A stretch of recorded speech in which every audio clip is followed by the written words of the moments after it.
반갑습니다. 김누리라고 합니다. 제가 한 5, 6개월 전에 부산에 가서 강연을 했었는데요. 제가 사실은 좀 놀라서요. 그 회장님이라고 하시나요? 허 선생님을? 네. 허 선생님 그 하시는 일이랑 또 쓰신 글들을 제가 좀 읽어보고 정말 좀 놀랐습니다. 부산에서 계속 칼럼을 쓰시던데요. 한국에 이런 기업가가 있구나 하는데 정말 놀랐고요. 그래서 여러분들이 또 여러분들이 보는 시각이랑은 또 다르겠죠. 여러분들도 불만도 있고 할 텐데 아무튼 아주 한국 사회에서 보기 드문 그런 기업가를 본 것 같아서 저는 한편으로는 놀랬고 또 반가웠습니다. 한국 사회에도 아직 희망이 있구나 이런 생각을 좀 했고요. 오늘 그러니까 한 2시간 정도인가요? 제가 한 1시간 반 정도 이야기를 하고요. 여러분들이 한 30분 정도 같이 질의응답 형식으로 토론을 조금 할게요. 오늘 주로 이야기하고 싶은 것은 한국 사회 교육을 중심으로 해서 우리 사회가 과연 어떤 사회인지 여기에 대한 이야기를 좀 하고요. 또 다른 한편에서는 우리가 살고 있는 이 시대가 과연 어떤 시대인지 이 2가지 이야기를 좀 하려고 합니다. 사실은 오늘이 목요일이죠. 제가 내일 요 교육 문제를 가지고 KBS 1 쌤과 함께란 프로 아세요? 네. 쌤과 함께 일요일 날 7시에 하는 프로죠. 그걸 내일 녹화하기로 했어요. 저도 조금 놀라서요. 왜냐하면 저는 교육 문제에 관련해서 한국 교육을 비판하는 사람이 아니고요. 전 비판한 적이 없어요. 한국 교육을 부정하는 사람이에요. 이건 교육이 아니다. 우리가 지금까지 잘못된 교육을 받아왔다. 제가 보기에 한국 교육은 적당히 빨아서 쓸 수 있는 교육이 아니에요. 너무 더러워서 그냥 통째로 버려야 돼요. 좀 과격한 주장이죠. 그래요, 안 그래요? 근데 이런 과격한 주장을 하는 사람을 지금 KBS에서 와서 찍자고 하는 거 보니까 많은 사람들이 이제 한국 교육은 끝났다는 걸 공감하는 것 같아요. 제가 아마 한국 교육에 대한 가장 센 비판을 하는 사람일 터인데, 그래서 아마 내일 제가 그 이야기를 할 것이고요. 27일 날 방송을 한다고 합니다. 27일이 일요일인데요. 7시에 한다고 하니까 아마 오늘 하는 이야기를 내일 다시 제가 이야기를 할 것 같아요. 여러분, 지금 우리가 받아온 여러분 대부분 다 한국에서 교육 받았고 저도 교육을 받았고요. 이 교육이 우리에게 일정한 가능성을 준 것도 있지만 지금 한국 사회를 이렇게 망가뜨려 놨어요. 지금 한국 사회가 여러분들이 보기에 이게 정상적인 사회로 보이나요? 정상적인 사회로 보이세요? 네, 지금 여기도 마찬가지로 지금 한국 사회는 어마어마한 물질적인 성장을 했죠. 예, 지금 있는 이 지역은 옛날에는 여긴 무밭이었어요. 다 무밭. 예. 지금 하여간 여기를 포함해서 그야말로 상전벽해 어마어마한 변화와 발전이 있었죠. 그런데 과연 그 발전 속에서 살아가는 사람들이 그 발전만큼 우리가 성장한 것만큼 과연 성숙한 인간이 됐느냐는 거죠. 이게 가장 큰 문제라고 저는 생각을 해요. 지금 우리 주변에서 벌어지는 너무나 많은 죽음들을 우리가 마주하고 있죠. 교사들이 죽고 그냥 멀쩡한 시민들이 길 가다가 그야말로 무차별 흉기 난동에 그야말로 날벼락 맞듯이 죽고 온 천지에 죽음들이 널려 있습니다. 이런 현상이 왜 생길까요? 여기에 대해서 한국 사회에 대한 좀 새로운 인식이 필요하다 하는 게 제가 오늘 드리고 싶은 이야기예요. 지금 우리가 일반적으로 느끼는 것보다 훨씬 더 어마어마한 기적을 이룬 그러한 사회예요. 우리가 여기선 모르지만 제가 외국의 그런 학자들, 이런 국제 심포지움 같은 데 가면 한국이란 나라에 대해서 외국인들, 특히 이제 제가 만난 건 주로 학자들인데요. 이 학자들이 어떻게 볼 것 같아요? 한국 사회를 어떻게 볼 것 같습니까, 여러분? 네. 대단하다고 볼 것 같아요? 아니면 그다지 그렇게 대단한 나라가 아닌 것처럼 볼 것 같아요? 정말 놀라울 정도입니다. 한국을 보는 시선은 거의 경탄에 가까워요. 경탄. 아시아에 어떻게 저런 나라가 다 있나? 이런 분위기로 봅니다. 아까 우리 고 선생님이 저를 소개해 주셨는데요. 제가 지금 중앙대학교에서 독일 유럽 연구센터라는 게 있어요. 거기서 그 센터의 소장을 하고 있는데요. 사실은 이 센터가 좀 대단한 센터예요. 제 입으로 그런 얘기를 한다는 게 좀 민망하지만, 이게 독일이 1990년에 통일이 되잖아요. 벌써 30년이 지났는데요. 통일되고 나서 우리가 통일을 할 수 있었던 것은 세계 여러 나라의 도움이 있어서 가능했다. 이렇게 해서 우리가 이제 그 빚을 좀 갚겠다. 이러면서 전 세계에 있는 주요 대학의 연구소를 선정을 해서 지원하기 시작했어요. 그러니까 벌써 30년이 된 거죠. 90년부터 했으니까. 1호가 하버드 대학이었고요. 2호가 위스콘신, 3호가 조지타운, 4호가 버클리였어요. 희한하게 다 미국 대학을 4개 선정해서 지원을 했고요. 그 다음에 토론토, 몬트리올, 이건 캐나다죠. 캐나다 대학을 2개 또 선정을 해서요. 북미만 이렇게 지원하더니 그 다음에 이걸 아시아로 확장을 해서 아시아 1호는 어디겠어요? 도쿄대가 1호로 선정이 됐고요. 2호가 베이징 대학이었어요. 그리고 3호가 흐름으로 봐선 서울대가 돼야 될 것 같은데 이변이 생긴 거죠. 그래서 세 번째로 된 게 중앙대학이 됐어요. 왜 중앙대학이 됐을까요? 이게 다 공모예요. 공모를 했는데 당시에 한국에선 8개 대학이 신청을 했습니다. 그런데 아무튼 아주 굉장히 엄격한 심사를 해서 이변이 좀 생긴 거예요. 중앙대가 1등을 해가지고 그 당시에 선정이 된 거고요. 그래서 지금도 아시아에선 3개밖에 없어요. 도쿄, 베이징, 중앙 이렇게 돼 있어요. 그 다음에 이제 유럽에 있죠. 유럽에 영국은 케임브리지, 러시아는 상페터스부르크, 프랑스는 파리 대학 연합. 파리는 13개나 있어요, 대학이. 파리 대학 연합이라는 게 있고요. 그 다음에 이제 네덜란드, 암스테르담 등등이 있습니다. 그래서 16개국의 21개 연구소를 선정해 놨어요. 여기서 매년 센터 컨퍼런스라는 걸 하는 거예요. 매년. 그러니까 저로 봐서는 보통 다른 교수들보다는 그런 면에서 좀 유리한 거죠. 정기적으로 전 세계 학자들을 만날 수 있는 자리가 저한테 있었던 거고요. 그러다 보니까 이들이 한국이라는 사회를 어떻게 보는지 그걸 좀 객관적으로 정기적으로 이렇게 들을 수 있는 기회가 있는 겁니다. 우리가 생각하는 것보다 달라요. 한국이란 나라는 정말로 높이 평가받습니다. 그래서 사실은 거기 나가면 약간 으쓱해져요. 어깨가 좀 올라갑니다. 뭐에 대해서 이들이 한국 사회를 높이 평가할까요? 뭐에 대해서 높이 평가할 것 같아요, 여러분? 이 사람들이 가장 높이 평가하는 건 민주주의예요. 아마 대학 선생들이라서 그럴지도 모르겠어요.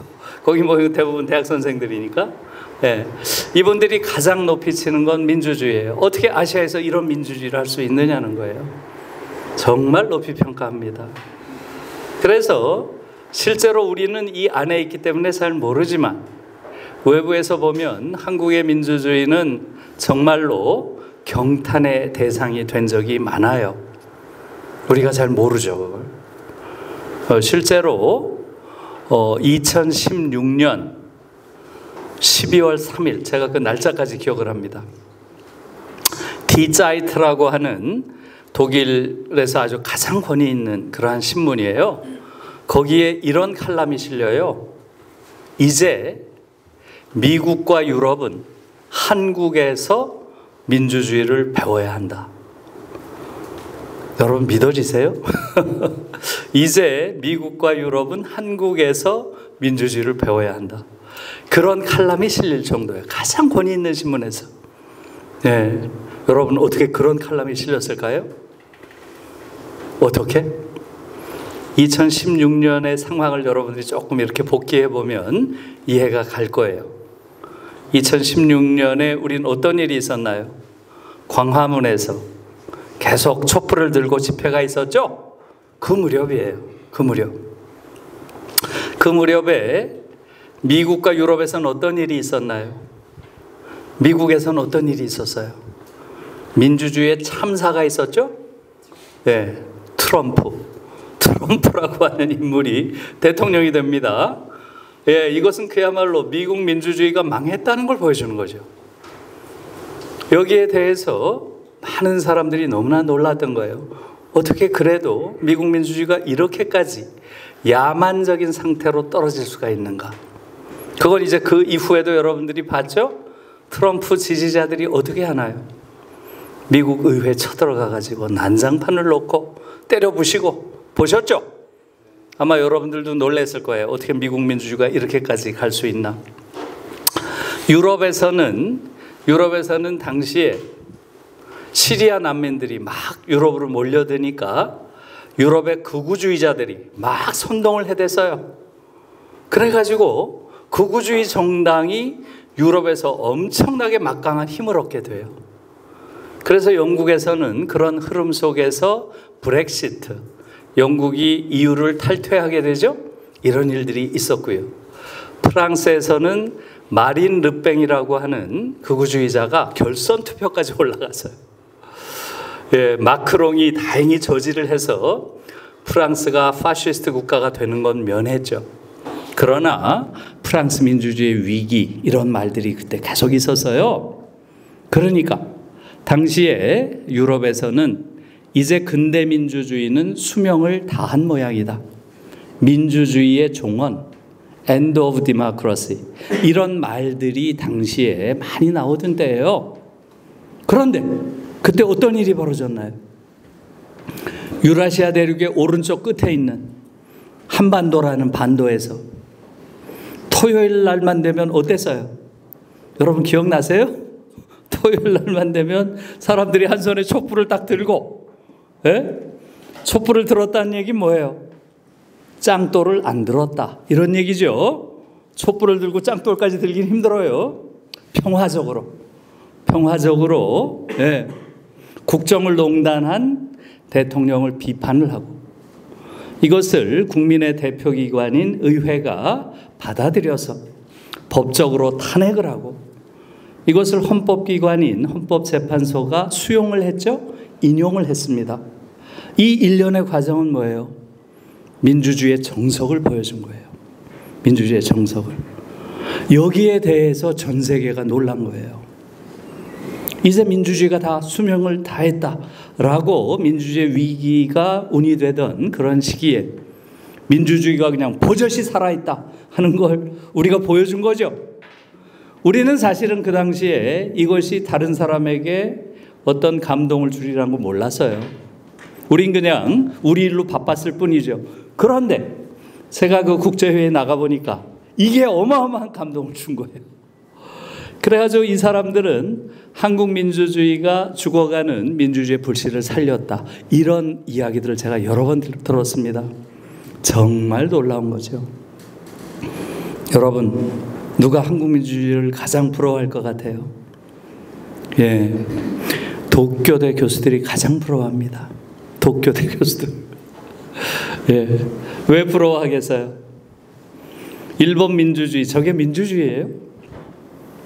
이 독교대 교수들은 항상 다이나믹 얘기를 많이 해요. 한국의 민주주의처럼 이렇게 다이나믹한 민주주의가 너무 부럽다는 거예요. 여러분 보세요. 지금 방사능 오염수를 방출한다고 하는데 여기에 대한 1차적인 피해는 누가 입겠어요? 우리가 입겠어요? 일본인이 입겠어요? 일본인이 입겠죠? 그런데 우리가 안 된다 그러고 그들은 거의 소리가 없어요. 그래요, 안 그래요? 좀 신기하지 않아요? 우리나라에서 이런 일이 있었으면 어떻게 됐겠어요, 지금? 예? 광화문에 몇 명이 모였겠어요?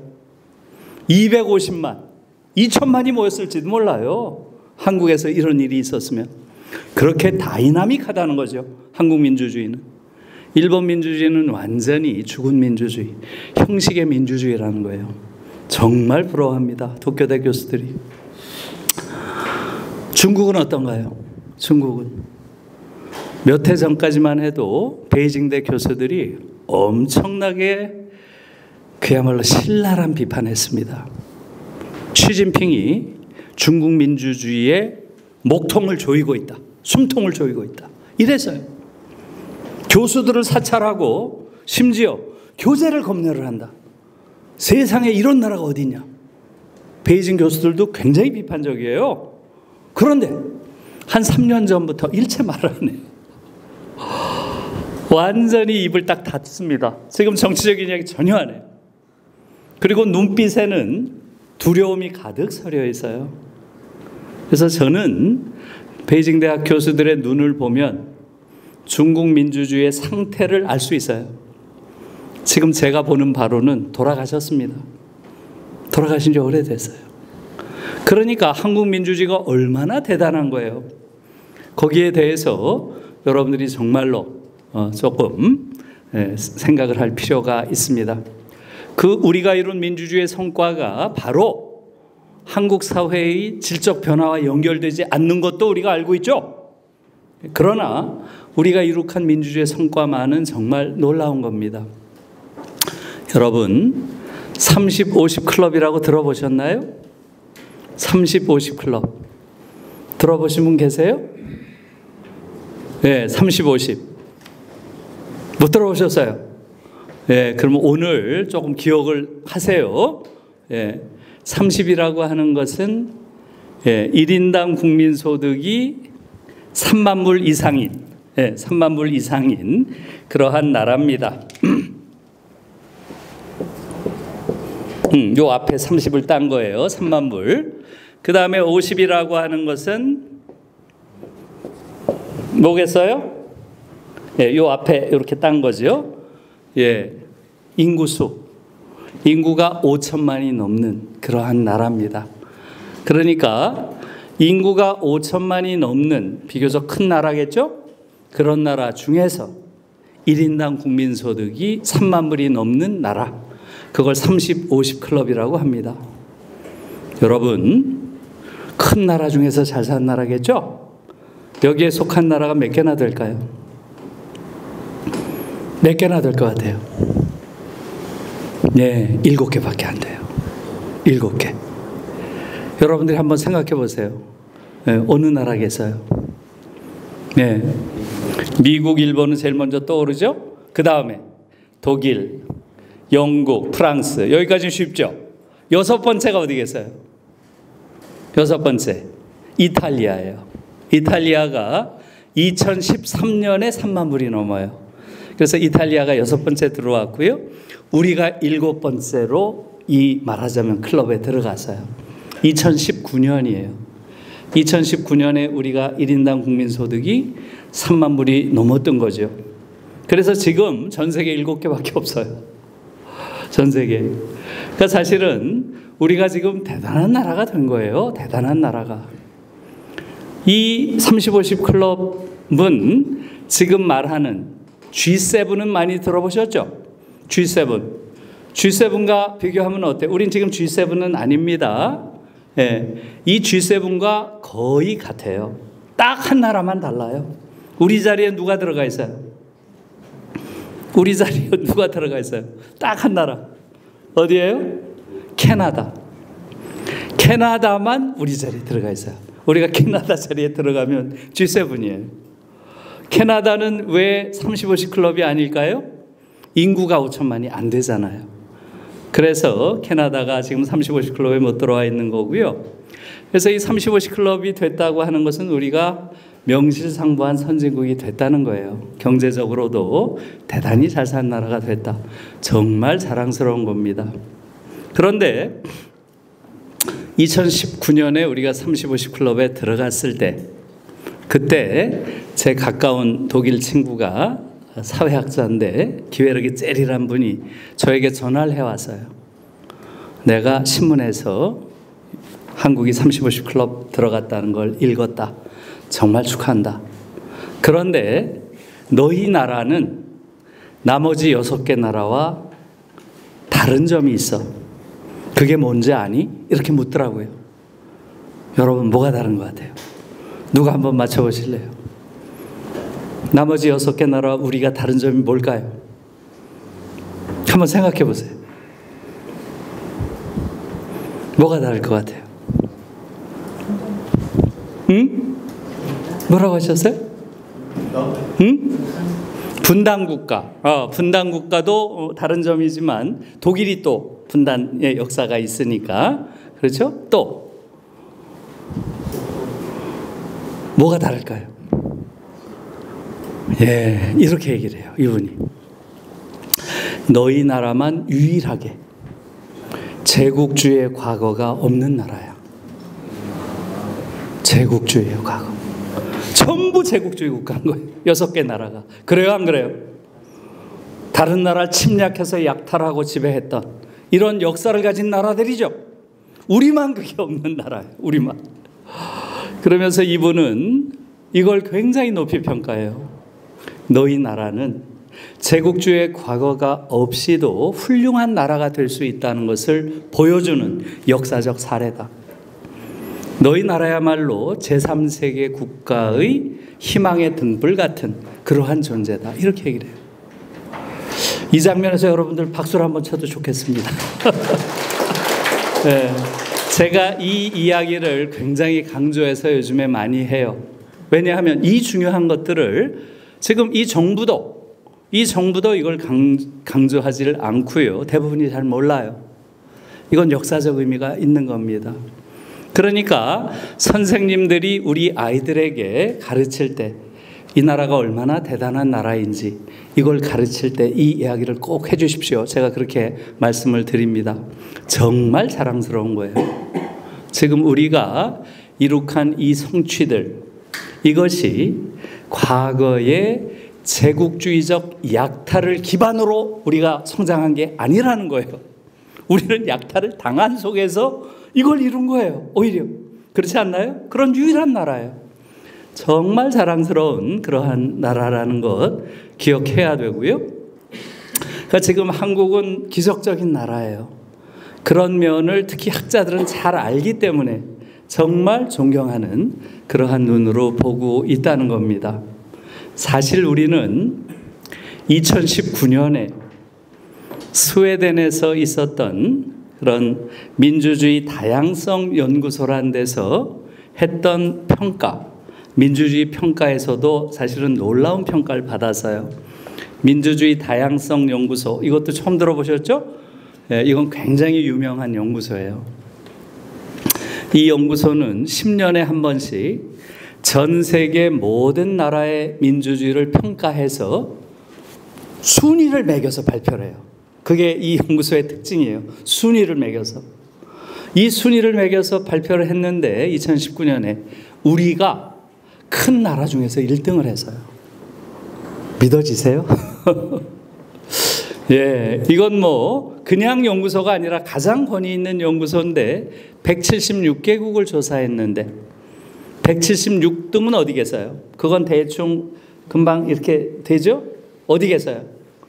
맞아요. 노스코리아. 노스코리아는 계속 꼴찌예요. 그건 뭐 어쩔 수 없죠. 3대 세습을 하고 있으니까. 이건 뭐 민주주의와는 가장 관계가 없는 나라죠. 그런데 사우스코리아, 남한이 사실상 1등을 했어요. 얼마나 대단한 거예요. 사실상이란 말은 큰 나라 중에서 1등을 했다는 거예요. 우리 앞에 11개 나라가 있어요. 그건 조그만 나라들이에요. 핀란드, 노르웨이, 스웨덴, 덴마크, 네덜란드, 아이슬란드, 벨기에, 룩셈부르크, 스위스, 포르투갈. 500만 전후의 조그만 나라들이에요. 우리처럼 5천만이 넘는 나라 중에서 1등을 했어요. 대단한 거죠. 네, 좀 전에 말한 35시 클럽에서 한국이 1등, 영국이 2등, 이탈리아가 3등, 독일이 4등. 그 다음에 미국이 5등, 프랑스가 5등, 미국이 6등, 꼴찌가 어디겠어요? 예, 맞습니다. 일본이 꼴찌예요. 제가 그 일본이 꼴찌인 걸 보고서 이건 상당히 신뢰가 가는구나 이렇게 생각을 했어요. 예, 그건 왜 그렇게 했어요? 이미 국제사회는 알고 있죠. 미국은 일본의 경우는 민주주의를 말하기는 하지만 뒤에서는 과거 군국주의로 돌아가려는 이러한 것을 획책한다는 걸 국제사회가 알고 있는 거예요. 그 당시에는 아베였죠. 아베. 네, 그래서 아베를 국제사회에서는 준 파시스트다 이렇게 많이 불렀어요. 준 파시스트다. 내놓고 파시스트는 아니지만 뒤에서 숨어서 사실은 파시즘의 부활을 꿈꾸는 정치인이다 이런 얘기예요. 그러니까 꼴찌를 한 거고요. 미국이 꼴찌에서 두 번째 한 건 왜 그렇게 했어요? 누구 때문이겠어요? 그렇죠. 트럼프 때문이겠죠. 오바마 때는 미국이 2등이었어요. 그런데 확 떨어진 거예요. 트럼프 때문에. 그 다음에 프랑스는 마린 르팽 아까 말한 극우주의자 때문에 떨어진 거예요. 한국은 왜 여기선 1등을 했을까요? 바로 촛불혁명. 이게 준 감동 때문이에요. 그래서 이 민주주의의 문제는 굉장히 중요한 문제예요. 지금 한국 사회가 이러한 민주주의와 이러한 경제 성장에도 불구하고 지금 이상한 사회가 돼 있는 거죠. 그걸 배경으로 여러분들이 생각을 하셔야 돼요. 지금 한국 사회는 어마어마한 민주주의의 성취를 이룬 사회고요. 어마어마한 경제 성장을 한 사회예요. 지금 세계에서 10위, 11위, 12위 여기를 왔다 갔다 하죠. 경제 규모가. 수출은 대체로 7위 정도로 보고요. 군사력은 6위 정도로 지금 평가를 받고 있죠. 그래서 굉장한 나라가 돼서요. 상상할 수 없는 강국이 지금 돼 있습니다. 그런데 문제는 뭐예요? 지금 우리가 마주하고 있는 현실이죠. 이렇게 훌륭한 민주주의를 이루고 이렇게 경이로운 경제 성장을 한 나라가 지금 어때요? 지금 한국인들의 삶이 행복한가요? 이게 지금 문제인 거예요. 모든 국제적인 지표가 한국은 인간이 살 수 없는 곳이라는 걸 가르치고 있어요. 지금 자살률이 계속 세계 1위예요. 2003년부터 지금 20년 동안 계속 1위입니다. 2017년 딱 한 해만 2등 했어요. 우리를 앞선 게 어느 나라예요? 기억나세요? 리투아니아. 저 발틱에 있는 인구 100만밖에 안 되는 조그만 나라예요. 그 나라가 한 번 우리를 앞섰고 그 다음 해 또 우리가 1등이고요. 작년에 또 1등입니다. 이건 굉장히 심각한 문제예요. 왜 사람들이 자꾸 이렇게 자살을 할까요? 예, 이것이야말로 정말 깊이 생각해 봐야 할 문제예요. 한국에서 이루어지는 자살은 사실은 엄격히 말하면 사회적 타살이에요. 한국에서 철학적 자살한 사람 없어요. 한국에서 베르테르처럼 시련의 아픔 때문에 자살한 사람 얼마 되겠어요? 대부분의 자살이 생존의 벼랑에 몰리다가 떨어지는 거예요. 이게 무슨 자살이에요? 사회가 밀어낸 거죠, 사람들을. 정말 끔찍한 상황이고요. 그 자살의 내용을 안에서 들어가 보면 더 끔찍해요. 어떻습니까? 네. 노인 자살률이 너무 높아요. 작년 자살률 한번 들어가서 보세요. 노인 자살률이 다른 나라 평균의 5배가 넘어요. 5배가. 정말 너무 끔찍합니다. 이 노인 자살률은 대체로 거의 60명이 넘어요. 60에서 70을 왔다 갔다 합니다. 여러분 자살률은 어떻게 재는지 아시나요? 예, 인구 10만 명당 몇 명이 죽는가 이렇게 재죠. 인구 10만 명당. 예? 한국은 지금 노인 자살률의 경우는 60에서 70이 넘습니다.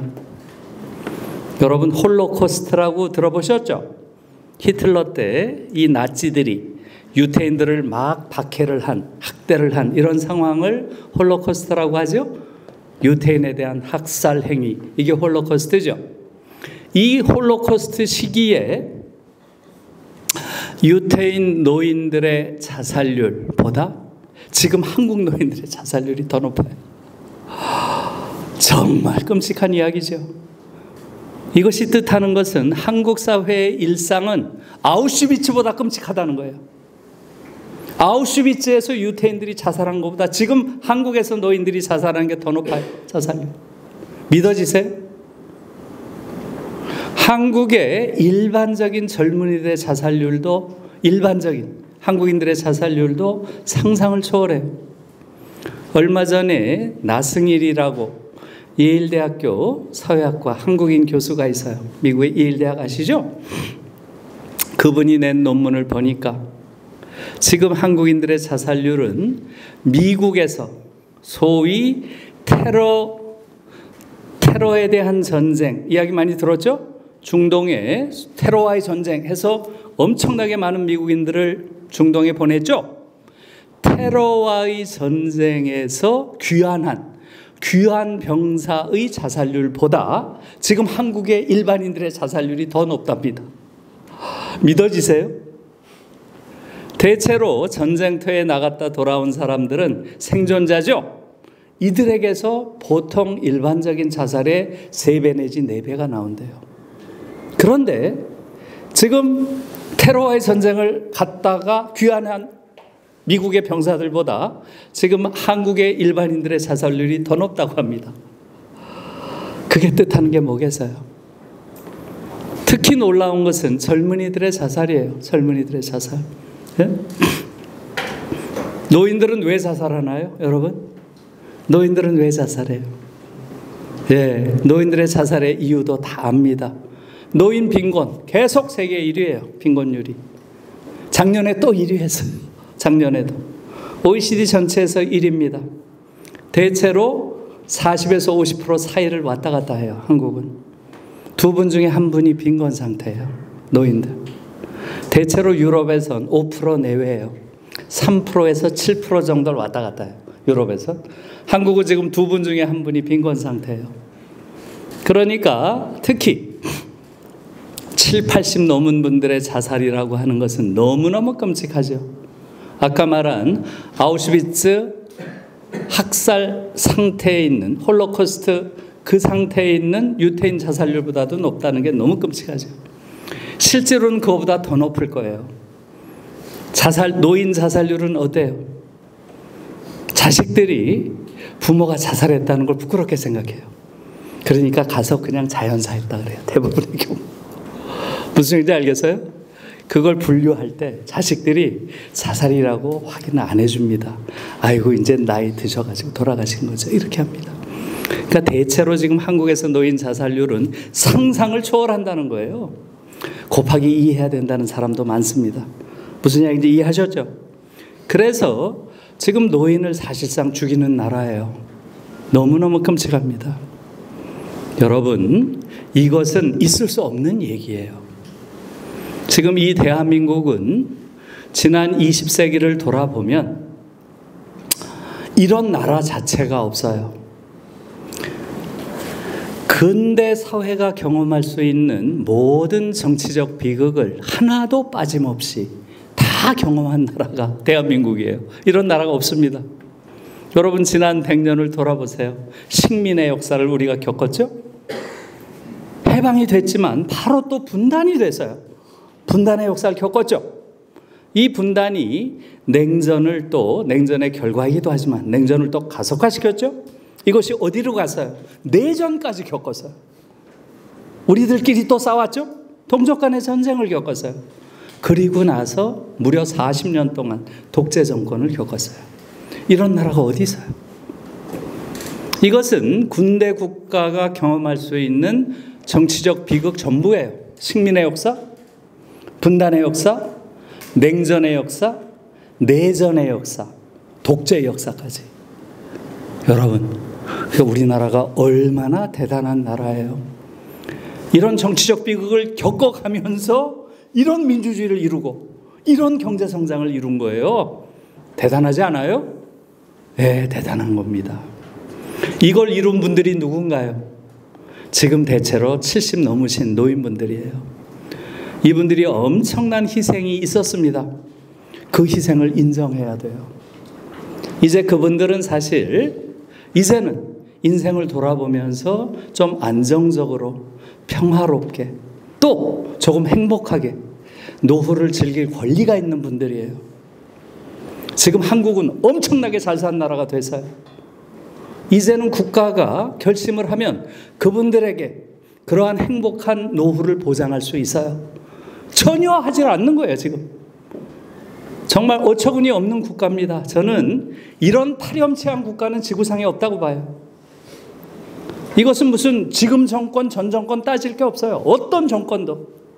그렇게 고생을 한 노인들을 이렇게까지 그냥 내팽개치고 노인들이 왜 자살을 해요? 일단 삶 자체가 불가능해요. 지금 수입 가지고. 게다가 수입을 얻기 위해서 노인들이 지금 폐지 줍고 다니고 있고요. 주차장, 아파트 관리 이런 거 하고 있어요.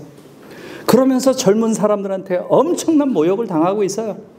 그러니 내가 지금 살기 위해서 이런 모욕을 감수해야 되나? 대부분 그러니까 목숨을 끊는 거죠. 너무너무 끔찍한 사회가 된 거죠. 이게 우리의 현실입니다. 젊은 아이들이 가장 많이 자살한 나라예요. 젊은 아이들의 자살의 이유는 다 알죠? 예. 교실이란 전쟁터에 쳐놓고 네가 1등이 되라고 강요하고 있어요. 여러분들 다 그 과정을 겪었어요. 여러분들 모두가 가슴속에 고등학교 때 겪었던 전쟁의 기억이 다 남아있어요. 한국인들은 모두가 전쟁 생존자예요. 전부 전쟁터로 학교를 기억하고 있어요. 이런 나라가 어디 있어요? 독일 아이들에게 있어서 중고등학교 시절은 뭐예요? 인생에서 가장 행복한 시절이에요. 중고등학교를 떠올리면 가장 행복한 기억들밖에 없다는 거예요. 우리 아이들은 전쟁터의 기억밖에 없어요. 그게 평생 동안 자기한테 남아 있습니다. 너무너무 미안해요, 저는. 특히 젊은 세대한테. 10대, 20대, 30대 사망 원인 1위가 계속 자살입니다. 사망 원인 1위가. 특히 20대는 60%에 달해요. 60%. 20대가 10명이 죽었다. 가서 보면 6명이 자살한 거예요. 이런 나라가 어디 있어요? 믿어지세요, 여러분? 사고가 1위가 아니에요. 병이 1위가 아니에요. 얼마나 끔찍하면 아이들이 이렇게 스스로 목숨 끊겠어요? 이런 나라 없습니다. 여러분, 전 세계에서 가장 불평등한 나라예요. 그거 아세요? 그것도 대부분 잘 몰라요. 불평등하다는 건 알죠? 근데 전 세계에서 가장 불평등하다. 이건 모르죠? 네. 그건 지금 제가 이야기 안 할게요. 그거 이야기하다 보면 끝날 것 같아요. 강연이. 예. 김누리 제 이름 치고요. 쌤과 함께 이렇게 치면 제가 작년 1월 2일 날 했던 강연이 있어요. 다시 보기로 들어가서 한번 보시길 권합니다. 그게 유튜브에는 안 올라와 있더라고요. 그래서 제가 물어봤어요. 왜 내 건 유튜브로는 못 보냐? 그랬더니 저는 제가 발언이 너무 세서 이 사람들이 좀 단속을 하나 이렇게 생각을 했는데 그건 아닌 것 같아요. 제 그 필름 중에 외국의 사례를 이렇게 넣었는데 그게 저작권 이런 게 좀 문제가 돼가지고 못 넣었대요. 아무튼 들어가서 보세요. 지금 전 세계에서 가장 불평등한 나라가 돼 있습니다. 그걸 자세히 설명하려면 기니까 안 할게요. 예, 지금 한국은 남성과 여성의 차별이 가장 심한 사회입니다. 이렇게 심한 사회가 없어요. 지금 OECD 안에 유리천장 지수라고 해서 남성과 여성의 차별 정도를 측정하는 그러한 것이 있죠. 이걸 만든 지 9년 됐어요. 한국은 9년 동안 단 한 번도 1등 자리를 놓친 적이 없어요. 가장 차별이 심하다는 이야기죠. 지금 한국은 노동자들이 일하다가 가장 많이 죽는 나라예요. 이런 나라가 없습니다. 사실 이것은 23년째 일이에요. 이른바 우리가 산업재해 사망이라고 부르는 거죠. 23년째 일이에요. 중간에 3번 2등했어요. 중간에 3번. 요거 빼면 계속 1등이에요. 끔찍하고 참혹한 상황입니다. 지금 우리의 상황이. 그러다 보니까 어떻게 되어 있나요? 아이들 안 낳죠. 아이들 안 낳는 겁니다. 다 아는 거죠, 감각적으로. 제가 우리 대학원생들한테 왜 너희들은 아이를 안 낳냐 물어봤더니 한 아이가 그래요. 이 지옥 속에 내 아이를 쳐넣을 자신이 없어요. 정말로 무서운 말이죠. 무서운 말이에요. 이게 지금 한국 사회의 현실이에요. 여러분 출생률은 다 아시죠? 0.78. 인류가 지금까지 한 번도 보지 못한 그런 기록을 매해 경신하고 있어요. 지금 한국은 출생률 저하에 의해서 지구상에서 완전히 소멸할 첫 번째 나라라는 거예요. 여러분 어떻게 생각하세요? 네. 이쯤 되면 이건 완전히 망한 나라 아니에요? 그래요, 안 그래요? 살고 있는 사람들은 자살을 하고 아이는 낳지 않고 젊은 아이들은 이 나라를 떠나는 게 유일한 희망이라고 얘기하고 있어요. 탈조선. 그렇죠? 지금 이 현실을 헬조선, 완전히 지옥이라고 부르고 이 지옥을 탈출하는 방법은 이 나라를 떠나는 것밖에 없다. 이렇게 얘기를 하는 나라예요. 정말 놀라운 나라입니다. 여러분 너무 우울한 이야기죠? 예, 진실, 진리라고 하는 건 늘 참혹한 거예요. 그 참혹함을 직시할 용기가 있어야 돼요. 그래야 그걸 넘어서죠. 이제 제가 여러분들에게 여쭐게요.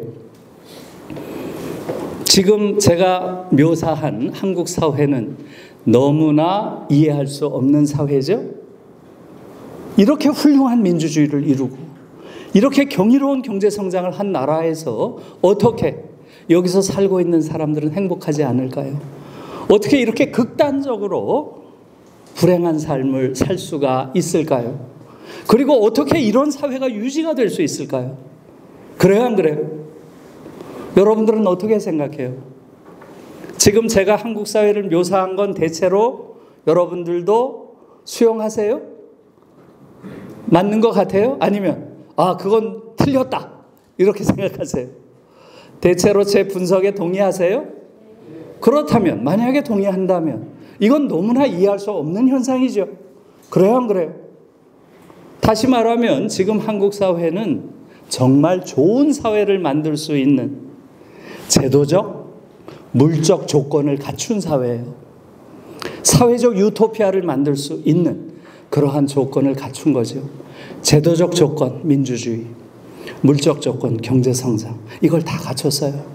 지금 우리가 가지고 있는 것을 정말로 잘 나누면 5,200만 국민 모두가 존엄한 존재로 살 수 있어요. 그래요, 안 그래요? 그런 조건을 우리가 갖추고 있는 거예요. 그런데 우리는 왜 이렇게 불행하죠? 왜 그럴까요? 자, 이제 여러분들이 좀 얘기를 해보세요. 제가 길게 얘기했으니까. 한두 가지 원인이 아니겠죠? 많은 원인이 있어요. 그 중에서 여러분들이 나는 이게 원인이라고 생각한다 하는 걸 한번 이야기해 보세요. 누가 한번 얘기해 보실래요? 이 문제를 우리가 풀어야 되는 거죠. 경제. 예. 정말 중요한 이야기를 하셨습니다. 예. 경쟁. 너무나 경쟁이 심한 극단적인 경쟁을 하는 그런 사회이기 때문이다. 이런 말씀이시죠? 예, 맞습니다. 정말 중요한 말씀이라고 생각이 들고요. 또 어떤 게 문제인 것 같아요? 한두 가지가 아니겠죠. 네, 누가 또 얘기해 보실래요? 한두 분 얘기만 듣고 그 다음에 또 진행할게요. 어떤 게 이런 지금 말한 이런 불가사의한 사회를 만들었을까요? 예? 쉴 틈이 없다. 아유, 중요한 말씀이네요. 쉴 틈이 없다. 그걸 뭐라고 해야 되나요? 쉴 틈이 없다. 요것을 그러니까 과도한 노동이네요. 그죠? 과도한 노동 사회. 예. 이렇게 해도 될까요? 예, 좋습니다. 또 예. 중요한 말씀들이에요. 또 평균 오력시. 예? 평균 오력시. 그건 무슨 얘기죠? 평균 올려치기란 말 무슨 얘기예요? 응? 상향 평준화. 그러니까 이것도 다 경쟁과 관련된 얘기네요, 결국. 그죠? 끊임없이 무한히 노력해라 하는 그러한 것이죠. 맞아요. 네, 아주 중요한 말씀이에요. 일단 그럼 이게 경쟁과 과도한 노동윤리 이런 것들이 사실상 좀 일치한다고 보고요. 자, 왜 그런지 그걸 조금 말씀을 한번 드려볼게요. 이것은 바로 저는 교실에 붕괴에 있다고 봐요. 여러 가지 원인이 있겠지만 무엇보다도 한국에서 교실이 완전히 붕괴돼서 교실이 행복한 아이들을 길러낼 수 없고요. 성숙한 민주주의자를 길러낼 수 없어요. 한국에서 교육을 받으면 그 아이들은 대부분 더 깊은 불행의식을 내면화하고요. 또 한국에서 교육을 받으면 받을수록 성숙한 민주주의자가 되지 못하고요. 잠재적인 위험한 파시스트가 돼요. 지금 한국 사회를 지배하고 있는 정치적 의식은 민주주의의 의식이 아니에요. 형식적으로 민주화가 됐지만 많은 사람들은 사실상 파시스트예요. 여러분, 한국의 교실이 어떤 일을 하고 있는지 또 한국 사회가 어떤 사회인지를 제가 조금만 말씀드릴게요. 최근에 너무나 많은 죽음들을 봤죠, 우리가? 교사가 죽고, 그렇죠? 또 그냥 일반 시민들이 너무나 많이 죽고 사고가 너무 많이 일어나고 인명이 너무나 가벼운 그런 사회가 된 건 다 여러분들 아시잖아요. 그죠? 왜 이런 사회가 됐을까요? 여러분들이 분명히 알아야 될 건 이거예요. 한국은 지금 전 세계에서 가장 폭력적인 사회예요. 이런 폭력 사회는 유례가 없어요. 한국처럼 이렇게 폭력적인 것이 일상에서 수용되는 나라는 없어요. 여러분, 오징어 게임 넷플릭스에서 1등을 했다. 자랑스러우신가요? 자랑스러워요? 아, 우리의 문화 콘텐츠가 세상을 정복했다. 누군 또 그러고 있어요. 맞아요. 오징어 게임 같은 드라마 어느 나라에서도 못 만들어요. 그런 참혹한 상상력은 한국인 이외에는 못 가져요. 인간의 상상력을 넘어서요. 한국은 매일매일이 오징어 게임 아니에요? 우리가 사는 일상이 아우슈비츠예요. 그러니까 그런 감수성을 한국인들이 가지고 있는 거죠. 더 글로리. DP라고 하는 드라마 보신 적 있어요? DP라는 걸 제일 잘 만든 거예요. 한국 남성들, 저는 그걸 볼 때마다 소름이 돋아요. 제가 한 40여 년 전에 군대에서 느꼈던 그 느낌이 다시 되살아나서 너무너무 끔찍해요. 지금 젊은이들은 그때보다 물리적인 폭력은 덜 하겠죠. 그때는 뭐 아주 야만적 폭력의 시대였어요. 그 대신 지금은 언어적인, 심리적인 폭력은 더 강해졌다고 알고 있어요. 그러니까 한국인들은, 특히 남성들은 군대를 통해 가지고 완전히 폭력 문화에 길들여져요. 이게 지금 한국 사회를 망치고 있는 거예요. 저는 범죄 도시인가요? 범죄 도시? 이런 영화가 뭐 일주일 만에 1000만이 넘게 봤다는 걸 보고 너무나 놀라서요. 이건 중증이구나, 한국인들은. 폭력에 완전히 중독돼 있어요. 그리고 그런 폭력을 너무나 당연시해요. 왜 그렇겠어요? 학교에서부터 그런 폭력 문화 속에 있었던 거죠. 너무 끔찍한 거예요. 왜 이렇게 폭력이 심하겠어요? 한국 사회는 울분 사회예요. 울분. 모든 한국인들이 울분에 가득 차 있어요. 모든 한국인들이 움직이는 폭탄이에요. 이런 사회가 어디에 있어요? 이 울분의 정체는 한국이라고 하는 특수한 한국 사회, 특히 한국 자본주의가 만들어내고 있죠. 이 울분의 근원은 바로 한국의 야수 자본주의죠. 지금 자본주의 역사상, 지금 한국 사회처럼 이렇게 약탈적인 야수 자본주의는 없어요. 제가 그 KBS에서 자세히 얘기를 했어요. 들어가서 보세요. 좀 센 얘기죠. 예. 심지어 미국보다도 더 약탈적이에요. 한국 자본주의는. 이 속에서 사회적 약자들은 끊임없이 약탈의 대상이 됩니다. 비정규직, 또 대기업을 다니지 못하는 경우, 또 여성들, 장애인들, 이 모든 사람들이 차별의 대상이 되고 그런 과정에서 엄청난 약탈을 경험합니다. 이게 지금 한국 자본주의예요. 이 울분은 사회적 약자, 차별을 당하는 사람만 갖는 게 아니에요. 한국은 중산층도 울분에 가득 차 있어요. 그래요, 안 그래요? 왜 그렇겠어요? 이것은 한국 자본주의가 카지노 자본주의라서 그래요. 카지노 자본주의. 완전 카지노 자본주의 사회죠. 온 사회에서 벌어지는 게 도박이에요. 도박. 차이는 합법적 도박이냐, 합법적이 아닌 도박이냐의 차이지. 완전히 카지노적 사고가 지배하는 사회입니다.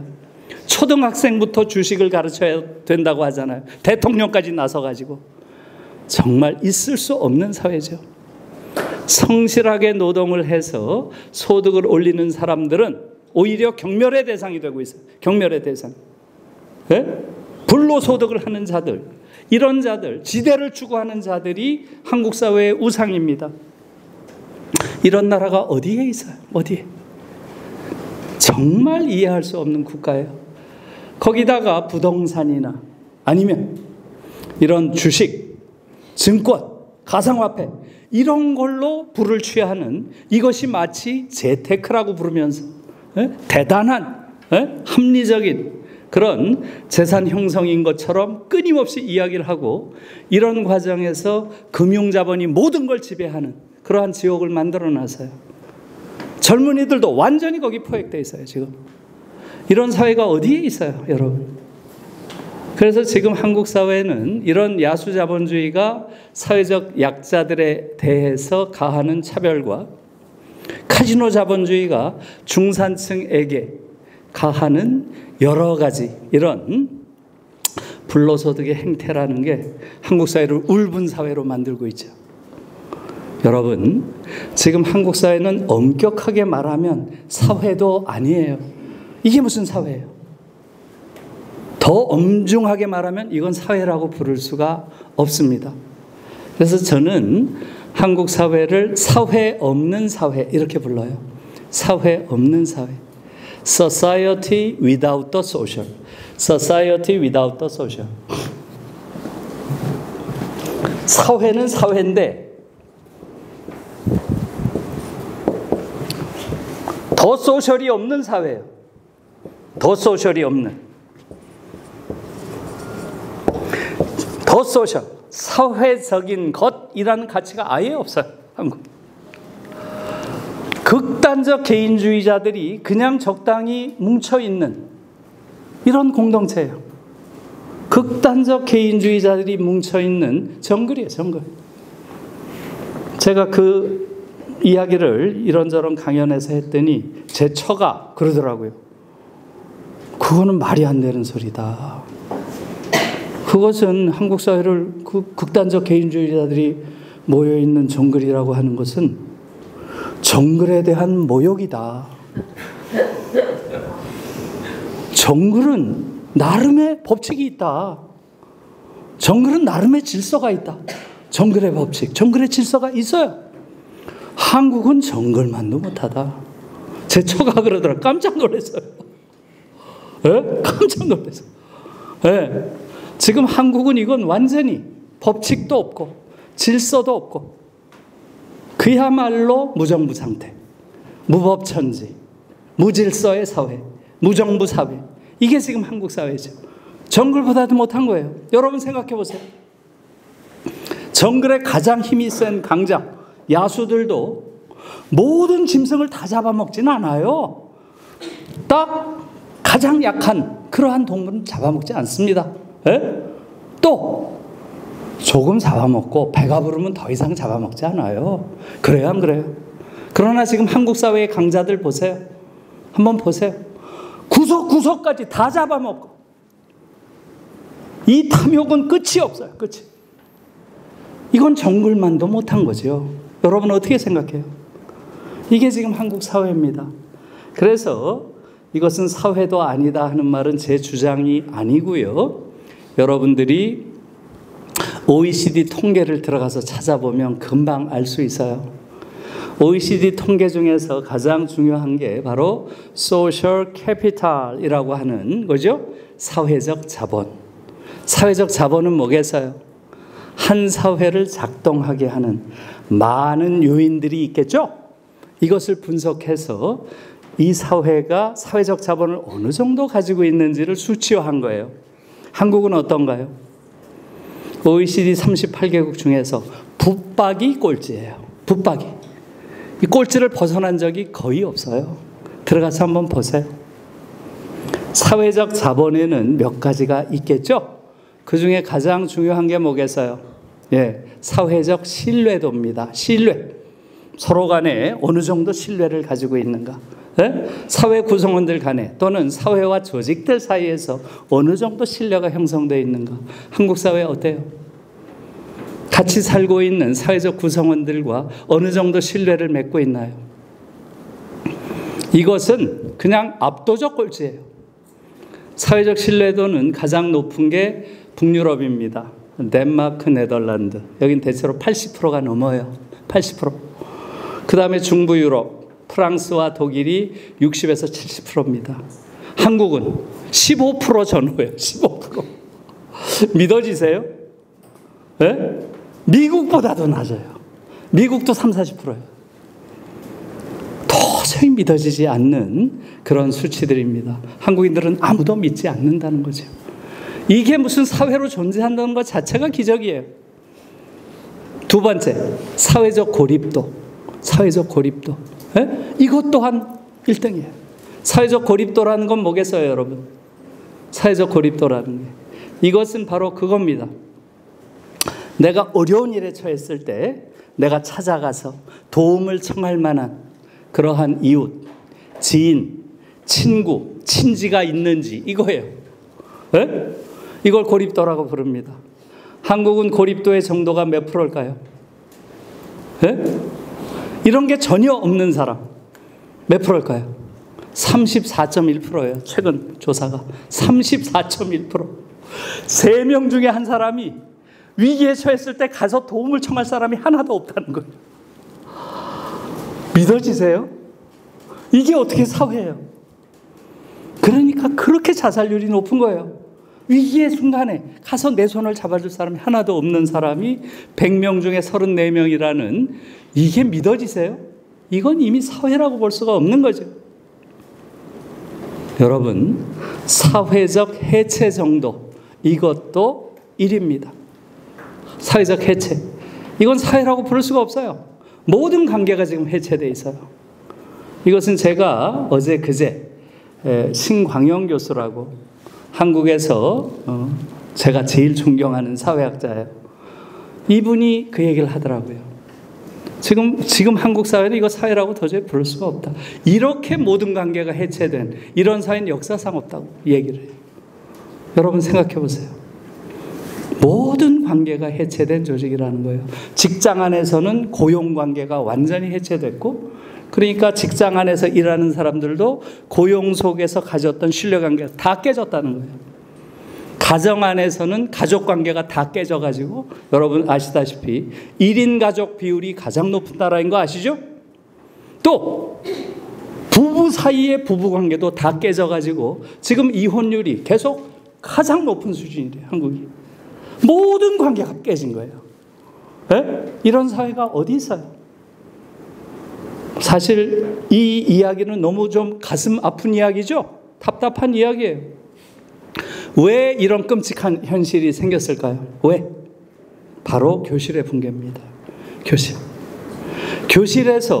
교실에서 행복한 아이들을 길러내질 못해요. 교실에서 성숙한 민주주의자를 길러내지 못하고 있습니다. 이게 가장 큰 원인이에요. 학교 다니는 내내 불행한 의식을 가진 아이가 나중에 사회에 나가면 행복한 인간이 될까요? 이게 문제예요. 아까 말씀하신 경쟁교육, 저는 이것이 근본적인 문제라고 봐요. 아주 정확하게 보신 거라고 봐요. 극단적인 경쟁을 시키는 이런 교육 속에서 우리 아이들이 당연히 가져야 할 행복의 감수성을 완전히 잊어버리고 있어요. 그것만 잊어버린 게 아니에요. 한국의 교실은 아이들의 모든 것을 죽이는 곳입니다. 제가 한 2달 전에 여러분들이 들어가서 보실 수 있을 거예요. 문제는 킬러 문항이 아니라 킬러 교육이다. 이런 칼럼을 썼어요.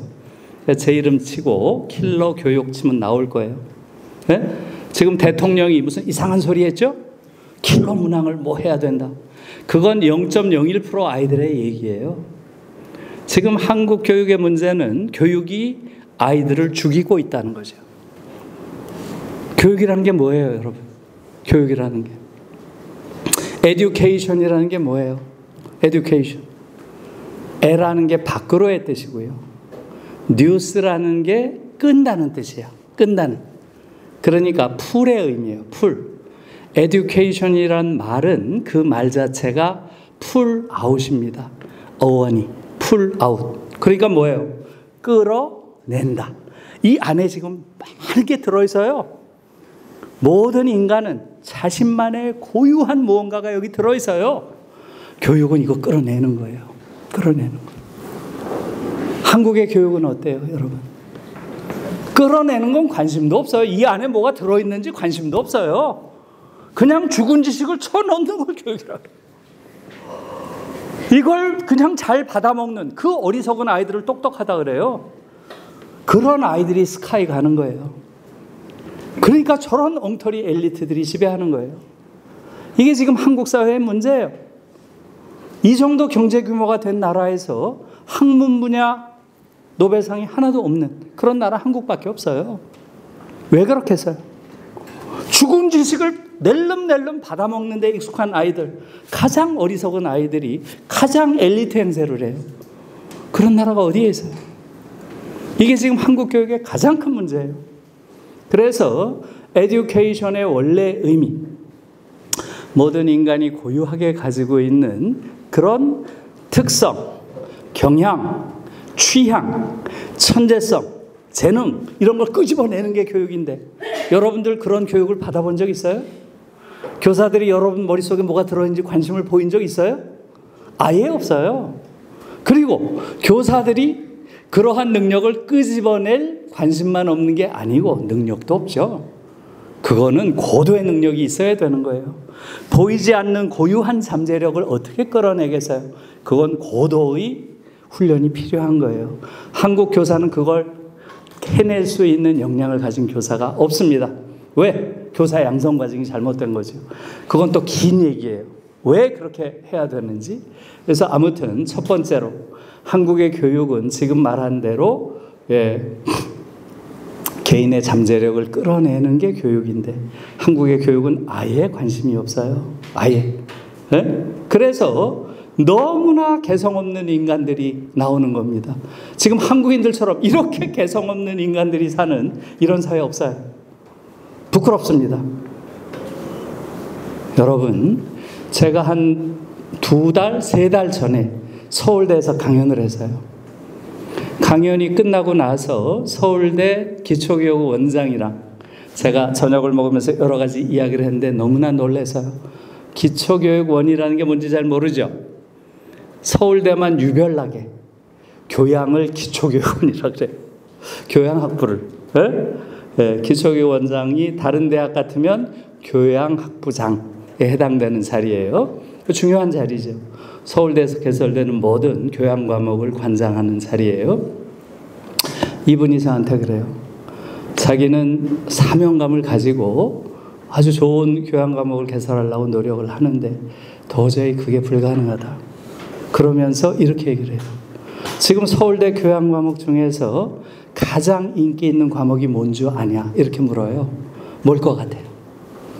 가장 인기 있는 과목이? 네?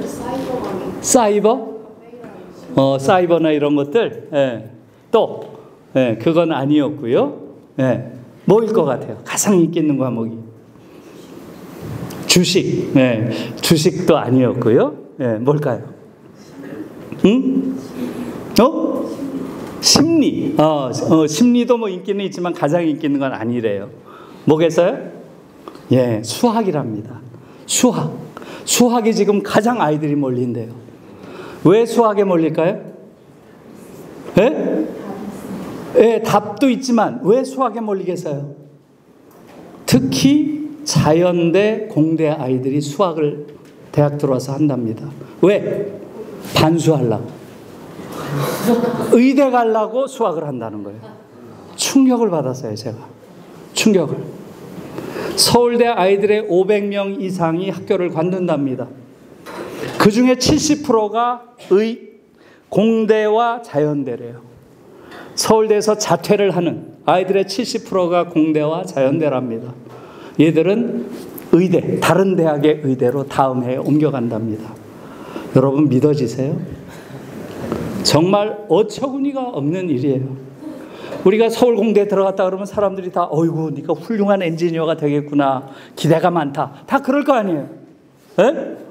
서울대 자연대에 들어갔으면 어이구 앞으로 얼마나 위대한 과학자가 되겠니? 에? 다들 기대할 거 아니에요. 이것은 옛날 얘기라는 거예요. 옛날 얘기. 다들 이 아이들은 의사가 되는데 실패한 아이라고 자의식을 가지고 있다는 거예요. 그 얘기를 듣고 정말 놀랐어요. 실제로 전국에 있는 20개 의대를 다 돌고 그 다음에 서울공대 들어온대요. 그 다음에 서울대 자연대에 들어온대요. 제가 그 얘기를 듣고 어떻게 대한민국 같은 나라에서 노벨상, 학문 분야 노벨상이 하나도 없는지 그 이유를 알았어요. 나올 수가 없는 거예요. 아예. 그런 과학자가 되겠다고 생각하는 아이들이 없어요. 이게 지금 한국 사회가 얼마나 병들었는지 보여주는 거예요. 여러분, 의대에는 왜 가나요? 왜 의대 가려고 할까요? 왜 의대 가려고 해요? 의대 가서 뭐 하려고 의대 가려고 그래요? 예, 돈 벌려고. 다른 이유가 없어요. 돈 벌려고 의대 간다는 거예요. 가장 안정적이고 돈 많이 버는 그러한 자리가 의대라는 거예요. 그래서 의대를 간다는 거예요. 지금 한국의 의사들은 어떤가요? 전 세계적 기준에서 보면 가장 의사가 부자인 나라가 한국이에요. 미국보다 더해요. 지금 한국은 이 어느 정도 부자인가를 보여주는 게 어떻게 되겠어요? 절대 액수가 있는 게 아니고요. 나라마다 경제적인 격차가 있으니까 노동자 평균 임금의 몇 배냐 이걸로 해요. 유럽은 대체로 1.5배 정도에서 2배예요. 2배 넘는 나라는 거의 없어요. 대체로 1.5배 정도. 독일도 그래요. 의사가 크게 무슨 엄청난 돈을 버는 그러한 직업이 아닙니다. 한국은 6배 내지 7배래요. 전 세계에서 가장 높답니다. 미국보다도 높대요. 정말 놀라서요. 그러니 의사가 되겠다고 그렇게 들어가는 거예요. 이게 보여주는 건 뭡니까? 한국 사회는 완전히 자본주의 사회 중에서도 근대 자본주의가 보여줄 수 있는 속물성, 이것을 끝까지 보여주는 사회예요. 지금 자본주의 사회 안에서도 이런 속물 자본주의는 없어요. 한국 이외에. 여러분, 이 자본주의에 대한 가장 신랄한 비판을 한 사상가가 누군가요? 마르크스죠? 네, 마르크스는 자본주의를 왜 그렇게 비판을 했나요? 마르크스가 비판한 이유가 뭔가요? 인간에 의한 인간 착취죠. 인간에 의한 인간 착취. 이것을 기본 동력으로 삼는 게 자본주의다. 그러니 자본주의 체제를 혁파해야 된다. 이렇게 막스는 주장했죠. 이 자본주의라고 하는 것은 끊임없이 자신의 무덤을 파는 자, 즉 무산자, 프롤레타리아트를 생산하는 그러한 체제이기 때문에 필연적으로 멸망할 수밖에 없다. 이렇게 봤죠. 막스의 예측은 맞았나요? 틀렸나요? 틀렸죠. 자본주의 지금 너무나 번성하고 있어요. 자본주의는 착취의 능력뿐만 아니고요. 그 착취당하는 자들을 포섭하는 능력도 가지고 있어요. 그게 복지국가들이죠. 프롤레타리아트들을 소시민으로 만드는 데 성공했습니다. 그러니까 지금 잘 나가고 있는 거예요. 그런데 여러분 칼 폴란이라고 들어보셨나요? 칼 폴란이. 못 들어봤죠? 아주 위대한 헝가리의 사회학자입니다. 칼 폴란이. 한국에도 번역이 되어 있어요. 여러분들 한번 방학 때 도전해 보세요. 거대한 전환. 아마 들어봤을 거예요. 거대한 전환을 쓴 게 칼 폴란입니다. 칼 폴란이는 자본주의의 문제를 착취해서 보지 않고요. 뭐에서 봤을까요? 사탄의 맷돌에서 봤어요. 사탄의 맷돌. 사탄의 맷돌이 뭐겠어요? 자본주의는 모든 가치를 자본주의의 사탄의 맷돌에 돌리면 딱 하나의 가치로 환원된다는 거예요. 무슨 가치겠어요? 환원된 게? 돈. 맞아요. 금전적 가치. 그러니까 인간 사회에서 필요한 너무나 많은 가치들이 있죠? 윤리적 가치, 생태적 가치, 도덕적 가치, 역사적 가치, 문화적 가치, 사회적 가치, 예술적 가치. 얼마나 많아요. 인간이 사는데 우리가 중시해야 될 가치가. 그걸 이 자본주의라고 하는 사탄의 맷돌에 돌리면 딱 한 가지 가치만 남는다는 거예요. 저는 이 지구상에서 사탄의 맷돌이 가장 잘 돌아가는 나라는 딱 한 군데라고 봐요. 완벽하게 돌아가는 나라 어디예요? 이 나라예요. 이 나라. 이 나라처럼 단 하나의 가치 외에는 아무것도 없는 이런 나라가 어디 있어요?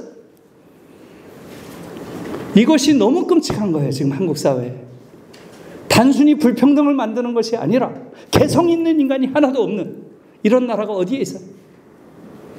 모든 공부 좀 하는 아이들은 다 의사가 되겠다고 생각을 하는 이런 나라가 어디 있어요?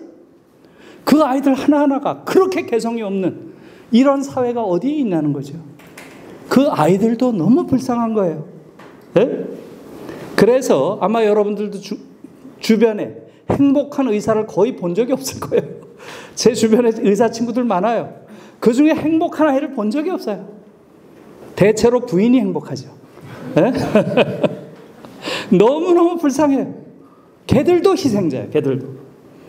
이게 지금 한국 사회의 모습이에요. 그래서 이런 방식으로 개성도 없는 아이들을 끊임없이 지금 생산하고 있는 게 한국의 교실이고요. 그래서 제가 얼마 전에 조금 전에 말한 한국 교육의 진짜 문제는 킬러 문항이 아니라 킬러 교육이다 하는 데서 첫 번째 바로 교육은 에듀케이션, 아이들의 잠재력을 키우는 것인데 한국은 오히려 잠재력을 죽인다. 죽은 지식을 자꾸 쳐넣으려고 하고 그러다 보니까 아이들의 개성도 없는 이런 아이들이 나오는 거죠. 그러니까 사실은 한국 교육에서 12년 교육받으면 어떻게 돼요?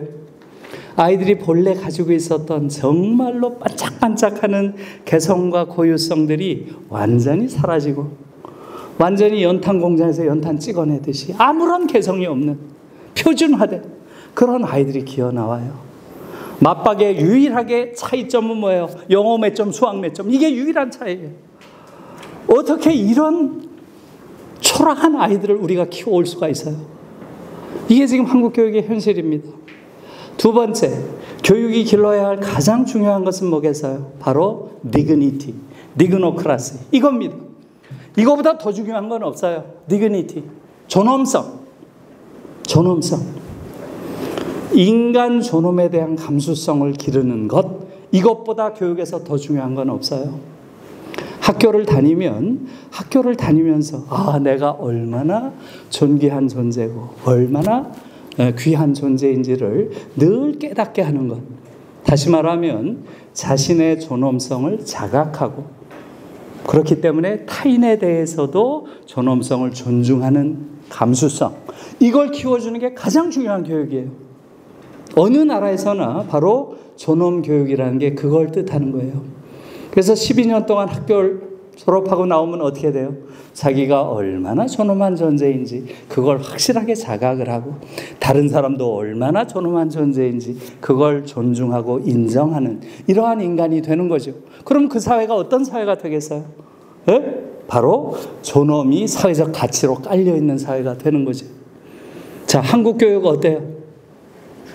여러분들 12년 동안 다니면서 자신의 존엄을 자각했나요? 타인의 존엄을 존중하는 걸 배웠어요?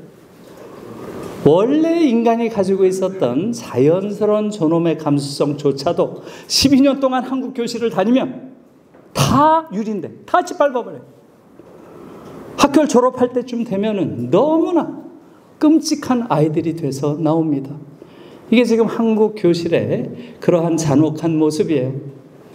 그래서 세 번째로 지금 말한 그런 자기가 가지고 있는 고유성, 지금 말한 자신만이 가지고 있는 존엄성, 이걸 바탕으로 해서 개인적 차원에서는 개성적이고 자유로운 영혼을 가진 창의적인 인간을 길러내는 게 제일 중요한 거예요. 지금 한국 교육을 받고 개성적인 인간이 나올 수 있겠어요? 거의 개성적인 인간을 찾아볼 수 없는 사회예요. 이렇게 개성이 없는 인간들이 모여 사는 공동체도 없을 겁니다. 그리고 네 번째로 교육에서 가장 중요한 것은 결국 성숙한 민주 시민을 기르는 거예요. 그런데 한국 교육에서 12년 교육받으면 성숙한 민주 시민이 될까요? 네, 이게 제가 던지는 물음이에요. 그래서 지금 네 가지, 한국의 교육은 이 네 가지를 다 죽이는 교육이라는 거죠. 아이들의 잠재력을 죽이고, 아이들의 존엄성을 죽이고, 아이들의 개성을 죽이고, 아이들의 시민성을 완전히 죽이는 이러한 교육을 12년 받고 나면 정말로 이상한 괴물이 돼서 나오는 이러한 교실이 지금 한국 사회의 문제라는 거죠. 이걸 바꾸지 않으면 앞으로 한국 사회의 미래가 없습니다. 그래서 제가 독일의 사례를 조금만 보여드릴게요. 자, 지금 이런 이야기를 할 시간이 없고 조금 보여드릴까요? 한두 가지만. 요거 샌델 이야기를 하고 싶었는데 못했네. 샌델 이야기를 못해서요. 한두 가지만 한국 교육의 문제를 제가 조금 보여드릴게요. 이게 왜 뒤로 안 가지? 뒤로 가려면 어떻게 해야 돼요? 뒤로 가려면 이건가? 이건가? 이건 모양이네. 앞으로 가는? 뒤로 가는? 뒤로 가는 거예요? 뒤로 가네. 한두 가지만 보여드릴게요. 이걸 먼저 보세요. 이거.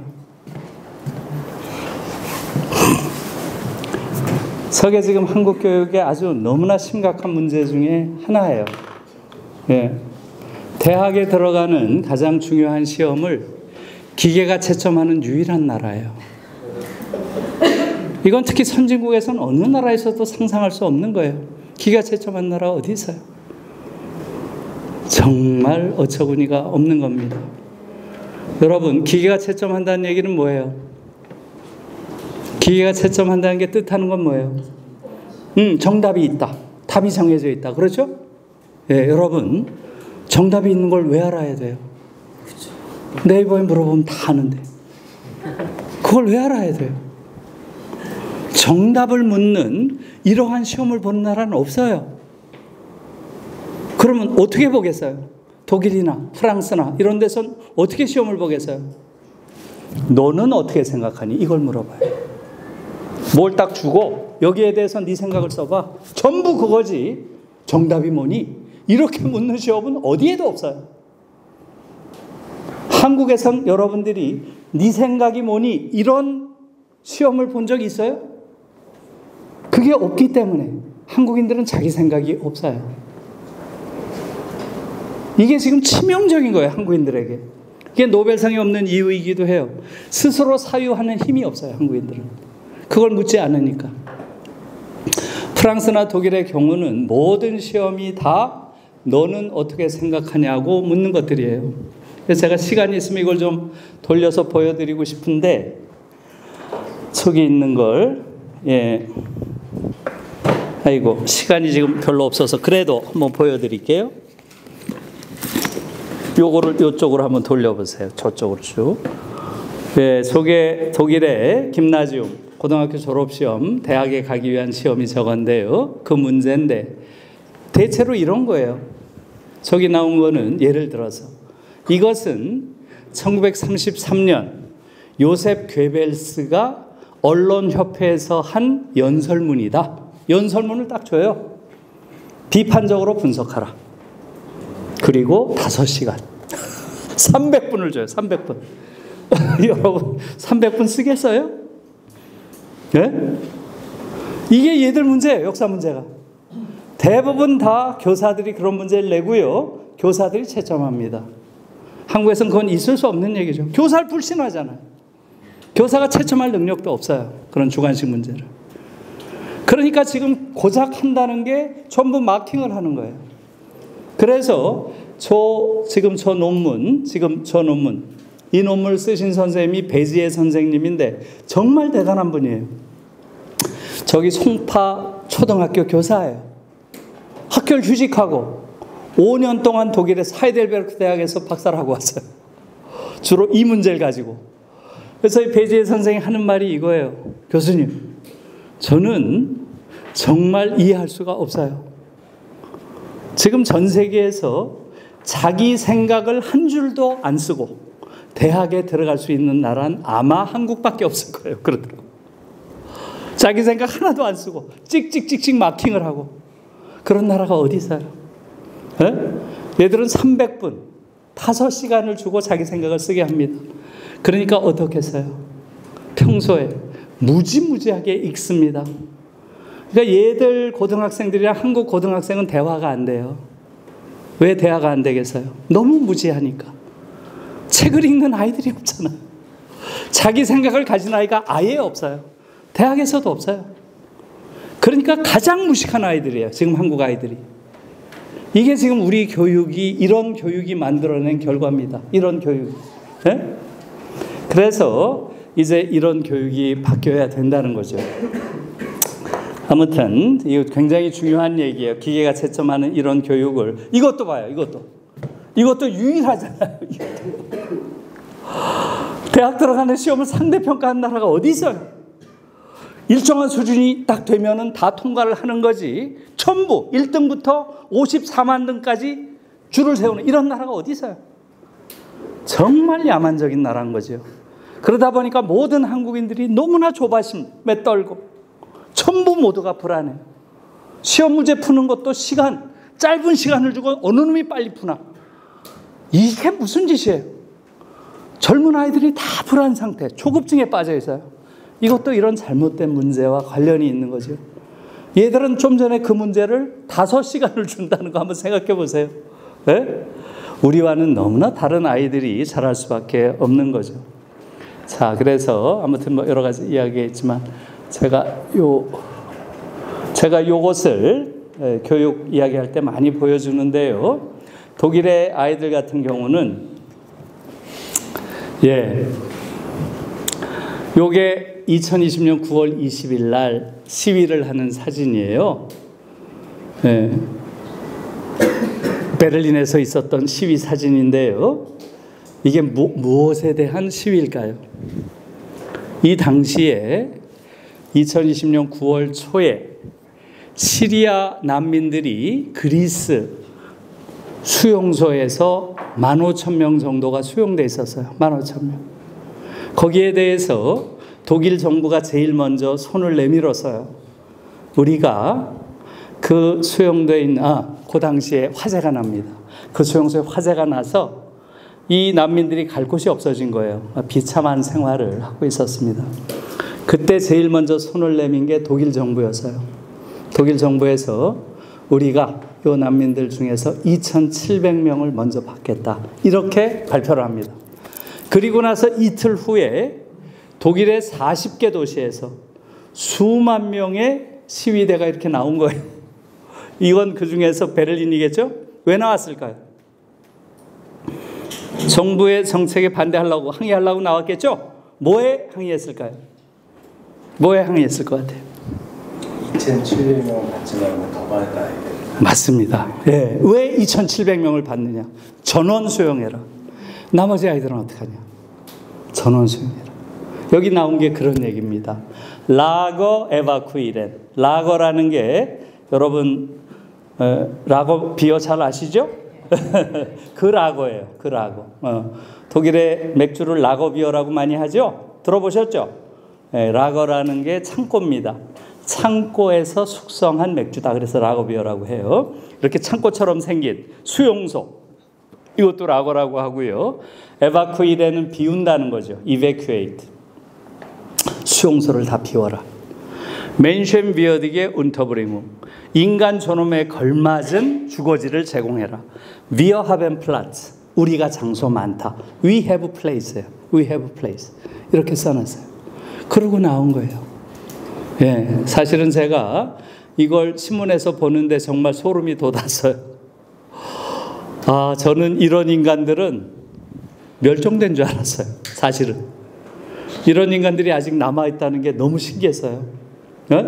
그리고 제가 독일에서 살 때 그 추억이 좀 많이 떠올랐어요. 독일에 이런 인간들이 많아요. 물론 이렇지 않은 인간도 있죠. 난민들 절대 받으면 안 돼. 이런 사람도 있어요. 대체로 한 15% 정도밖에 안 돼요. 대다수가 이런 아이들이에요. 놀라운 거죠. 얼마 있다가 2주 후에 독일에서 10월 3일 날이 우리 개천절이죠. 독일은 통일의 날입니다. 이 통일의 날 독일 대통령이 기념사를 했겠죠. 여기서 아주 인상적인 말을 합니다. 이렇게 얘기를 해요. 우리는 지금 역사상 존재했던 모든 독일 국가 중에서 최고의 독일에 살고 있다. 이렇게 얘기를 해요. 그것도 일반적으로 하기 어려운 말이죠. 지금 독일이 역사상 존재했던 독일들 중에서 최고라는 거예요. 여러분, 이게 뭘 뜻할까요? 최고라는 게? 네, 바로 이 아이들을 염두에 두고 한 말이죠. 이 아이들. 지금의 독일은 어떤 나라인가요? 거의 모든 여론조사에서 The most admired country in the world. The most admired country in the world. 가장 존경할 만한 나라가 어디냐. 이걸 매년 해요. 갤럽에서도 하고 입소스도 하고 휴 리서치 이런 세계적인 설문조사 기관에서 매년 해요. 어디가 1등일까요? 계속 독일이 1등이에요. 계속. 이건 기적입니다. 여러분, 독일이란 나라가 어떤 나라예요? 얘들의 아버지, 할아버지가 어떤 인간들이었어요? 여러분 다 알잖아요. 역사 시간에 배웠죠? 1차 세계대전 누가 일으켰어요? 2차 세계대전 누가 일으켰어요? 유태인 학살, 뭐라 그래요? 홀로코스트라고 많이 들어보셨죠? 홀로코스트의 나라가 누구예요? 유태인 학살도 그냥 했나요? 어떻게 했어요? 가스실에 사람들을 모아놓고 공장식으로 인간을 죽인 이런 끔찍한 범죄를 저지른 게 누구예요? 독일인들 아니에요? 우리가 다 알죠? 어떻게 그런 독일에서 이런 애들이 나왔을까요? 이게 놀라운 일이에요. 정말 놀라운 일이에요. 네. 그러니까 얘들은 아버지, 할아버지와는 완전히 종이 다른 인간이에요. 제가 보기엔. 종이 다른. 너희 도이체. 제가 그래서 얘들은 신독일인. 완전히 새로운 독일입니다. 그렇게 합니다. 여러분, 어떻게 생각하세요? 인간이 변하나요? 어떻게 이런 새로운 아이들이 나왔을까요? 독일에서. 최악의 국가가 어떻게 지금 가장 존경받는 나라가 됐을까요? 예, 뭘 통해서 가능했을까요? 맞습니다. 교육이에요. 독일은 1970년에 교육개혁을 하는데요. 이 교육개혁을 통해서 완전히 새로운 이런 아이들을 길러낸 거예요. 그 교육개혁이 만든 아이들이에요. 이 교육개혁의 핵심적인 슬로건이 바로 이겁니다. 이 이야기는 지금 시간이 없으니까 그냥 넘어갈게요. 이겁니다. 경쟁교육은 야만이다. 아까 경쟁 얘기하셨죠? 네, 경쟁교육은 야만이다. 그래서 독일에서는 1970년부터 경쟁교육을 안 시켰어요. 학교 안에 등수도 없고 석차도 없어요. 일체 아이들을 서열 매기는 게 없어요. 독일 학교는.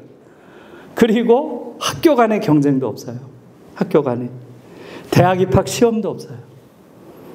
고등학교 졸업시험만 있어요. 고등학교 졸업시험. 아까 거기에 본 게 고등학교 졸업시험. 그 문제예요. 그 돌린 게. 예, 여러분 같이 한번 해보세요. 그 고등학교 졸업시험을 아비투어라고 합니다. 한번 해보세요. 아비투어.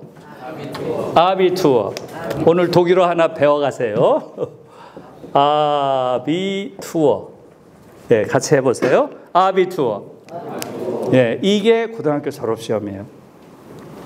이 아비투어에 붙으면 원하는 대학, 원하는 학과를 원하는 때에 갈 수 있어요.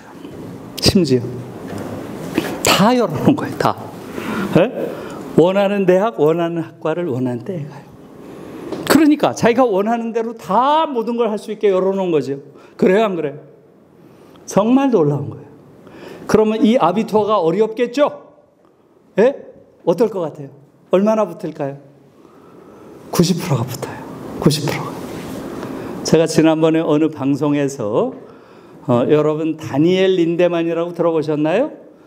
네, TV에 가장 많이 나오는 독일인 있죠? 그 친구가 다니엘 린데만이에요. 그 친구가 저랑 같이 나와서 제가 물어봤어요. 다니엘은 아비투어 몇 명이 봤어요? 졸업할 때 몇 명이었어요? 했더니 121명이었어요. 그 중에 몇 명이 붙었어요? 그랬더니 120명이 붙었대요. 한 명 떨어졌다. 이거 다 붙는 거예요, 다. 에? 그러니까 쉬운 문제는 아니죠. 저기 보니까, 그죠? 저런 걸 다 붙는 거예요, 아이들이. 90% 이상이 다 붙어요. 그걸 붙으면 원하는 대학, 원하는 학과를 원하는 때에 갈 수 있게 다 열어놨어요. 정말 우리로선 상상할 수 없는 거죠? 그래서 저는 이렇게 말을 해요. 1970년에 교육개혁을 시작했죠? 지금 몇 년 됐나요? 몇 년? 50년이 넘었죠? 2020년이니까. 그렇죠? 53년 됐어요. 저는 지금 독일 사회는 그 자체가 거대한 교육학적 실험실이라고 봐요. 라보. 여러분도 궁금하지 않으세요? 50년 동안 경쟁을 안 시키면 도대체 어떤 인간이 나올까요? 어떤 인간이 될 것 같아요? 여러분들 상상력을 한번 펼쳐보세요. 우리와는 전혀 다른 인간이 되겠죠? 아마 여러분도 독일에서 태어났으면 지금과는 다른 인간이 됐을 거예요. 틀림없이. 네? 한국인들은 전 세계에서 가장 경쟁 교육이 심한 나라에서 지금 성장한 거예요. 여러분들이나 나나. 그러니까 우리는 이 경쟁 교육이 남겨놓은 상처들을 다 가지고 있어요. 그게 없는 사람이 없습니다. 그걸 제가 독일에 가서 보고 너무나 놀라서요. 독일 사회에 제가 가서 놀란 가장 첫 번째는 어떻게 이 사회에는 열등감을 가진 인간이 하나도 없나. 그게 너무 신기했어요. 모든 사람들이 너무나 당당해. 아니 어떻게 이런 사회가 가능하지? 거기에 대해서 전 사실은 충격을 좀 받았어요.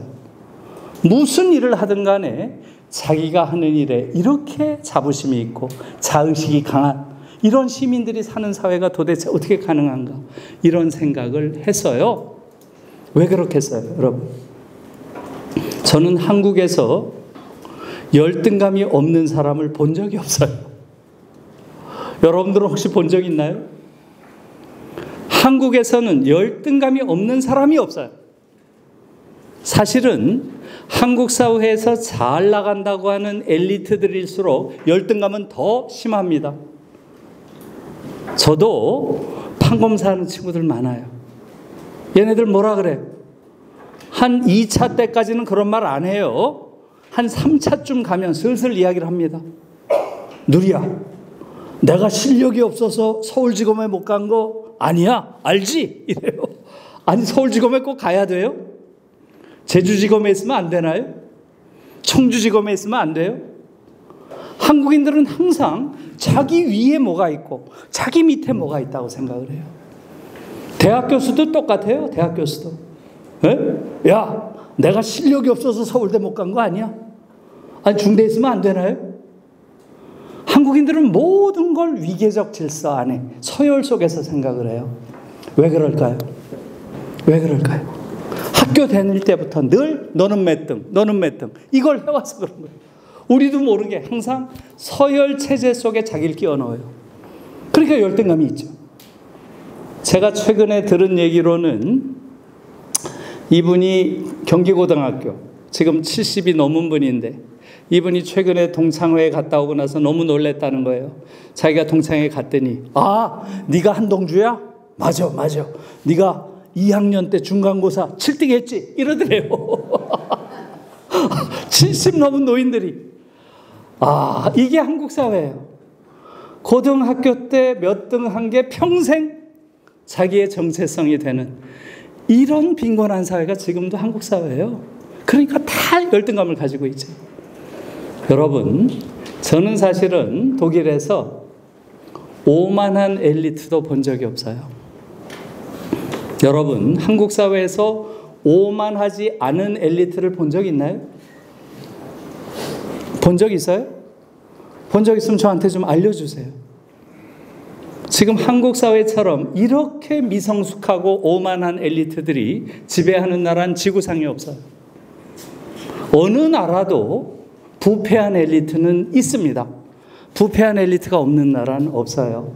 엘리트들이 일정한 특권을 가지니까. 그렇겠죠?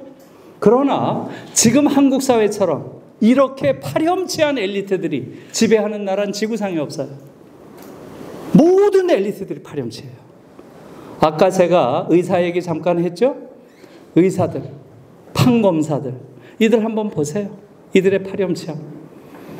그 이야기를 하다 보면 또 한 10분 가니까 안 할게요.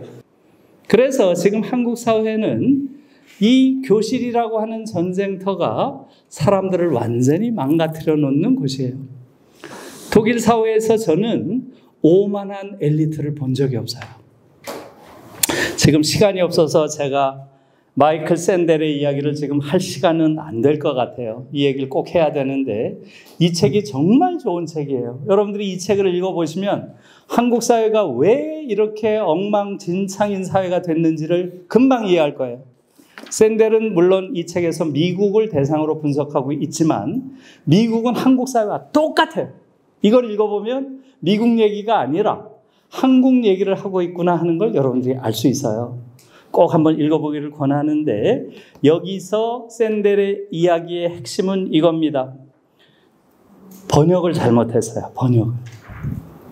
공정하다는 착각, 이런 번역이 어디서 나왔는지 저는 이해할 수가 없어요. 이 책은 좋은데 한국 쪽에서 번역을 잘못했어요. 원래 제목은 여기 써 있는 것처럼 The Tyranny of Merit예요. The Tyranny of Merit. 자기들도 이 번역이 이상하다는 걸 좀 부끄럽게 생각했는지 잘 안 보이게 해놨어요. 잘 안 보이죠? 시커먼 걸 넣어가지고. 자기들도 좀 쪽팔린 모양이에요. 이상하게 번역을 해놔서. 타이러니라는 건 폭군의 정치가 타이러니죠. 폭정. 메리트라고 하는 것은 능력이죠. 능력의 폭정이에요. 직역을 하면. 그러니까 쉽게 말하면 능력주의는 폭군이다, 이런 뜻이에요. 능력주의는 폭군이다. 능력주의가 한 사회의 모든 가치를 다 때려부시는 폭군이라는 거예요. 정말 중요한 책이에요. 나는 능력주의 문제를 이렇게 제기한 데 놀랐습니다.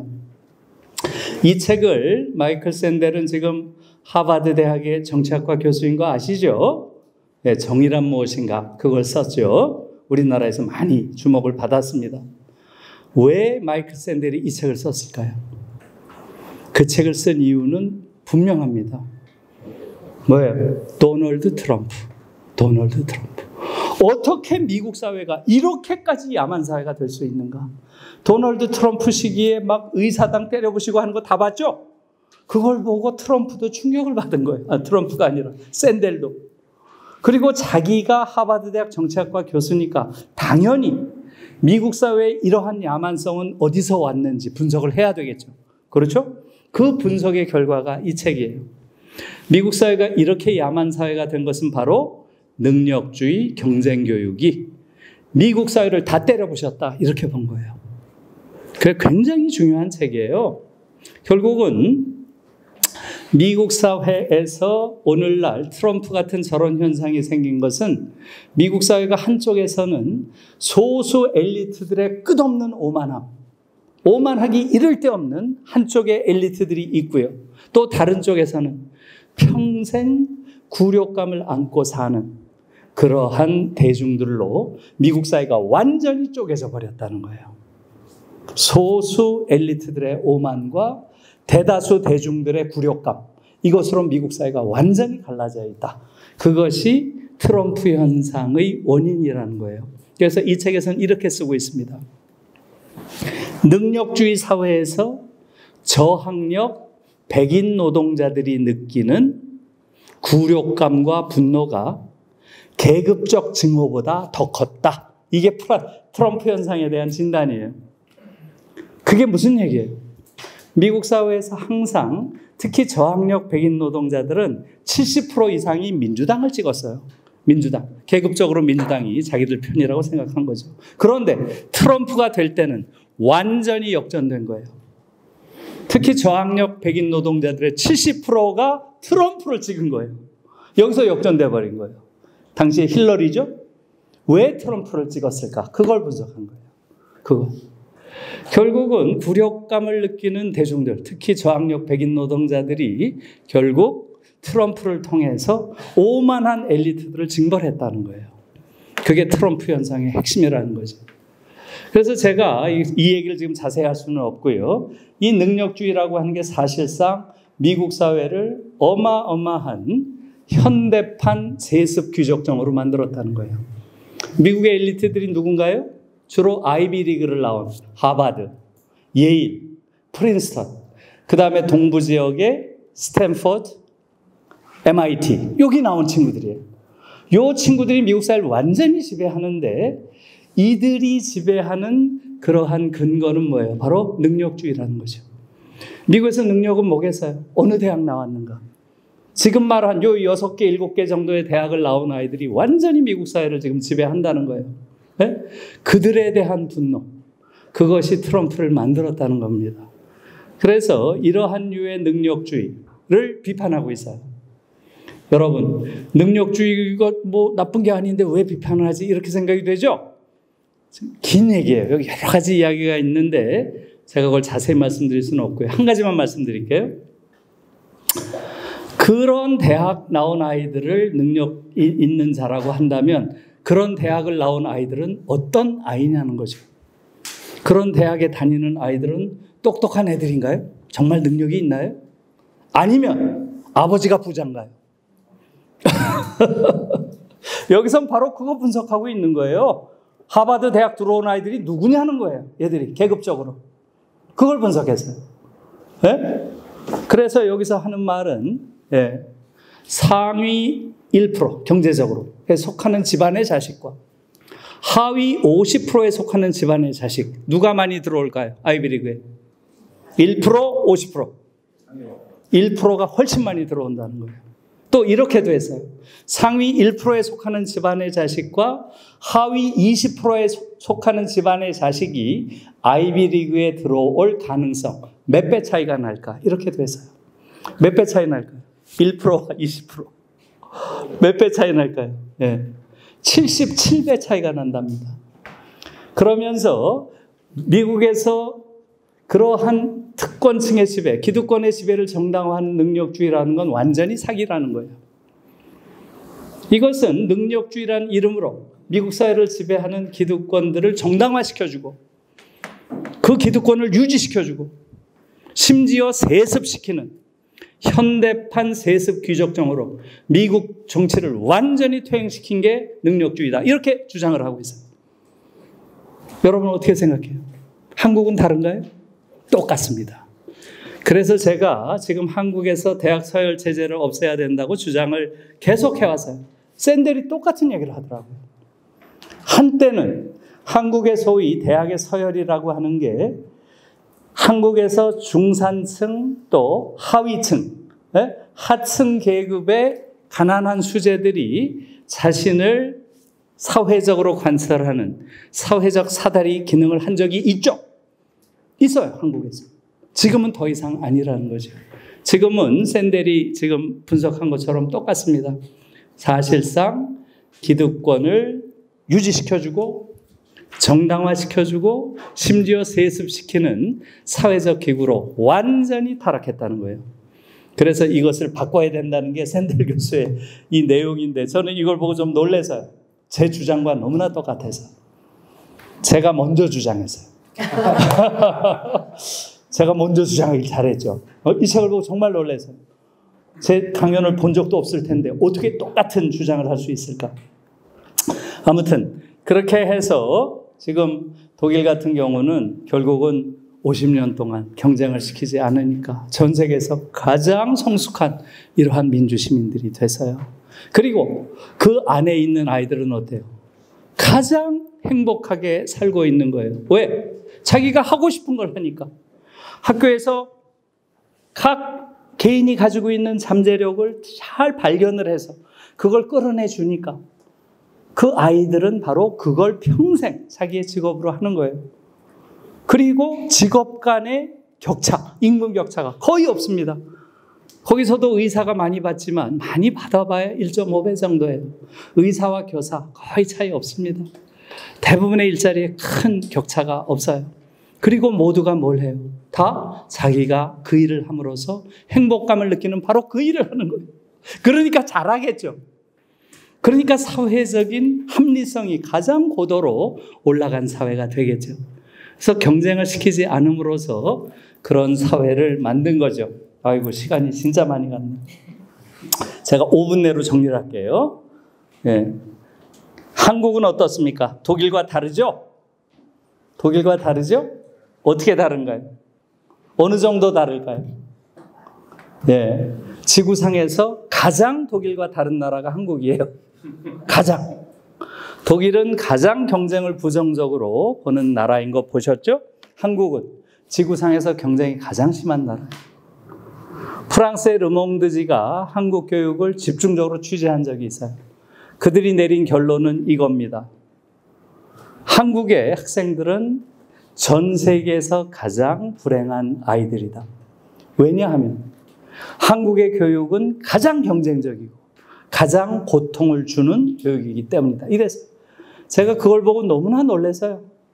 역시 르몽드가 정말 위대한 신문이 맞구나. 이거 어떻게 알았을까? 그걸 어떻게 찾아냈는지 정말 놀라서요. 여러분, 하나만 보여주고 이제 끝낼게요. 요거 한번 보세요.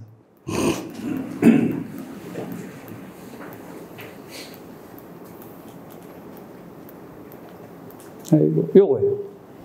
이걸 보면 더 이상 말이 필요 없죠. KDI에서 한 5년 전쯤 분석을 한 겁니다. 대학생 1000명한테 물은 거예요. 여러분들에게 고등학교 시절은 뭐였어요? 이렇게 물은 거예요. 네, 한국, 중국, 미국, 일본. 어떤 나라인가요? 경쟁 교육으로 악명이 높은 전 세계 네 나라. 대표적인 네 나라가 이 네 나라예요. 여기처럼 경쟁 교육이 심한 나라 없어요. 4강이 붙은 겁니다. 4강이. 4강이 붙었는데 어때요? 붙여놓으니까. 우리는 발군이죠. 발군. 상대가 안 돼요. 다른 나라.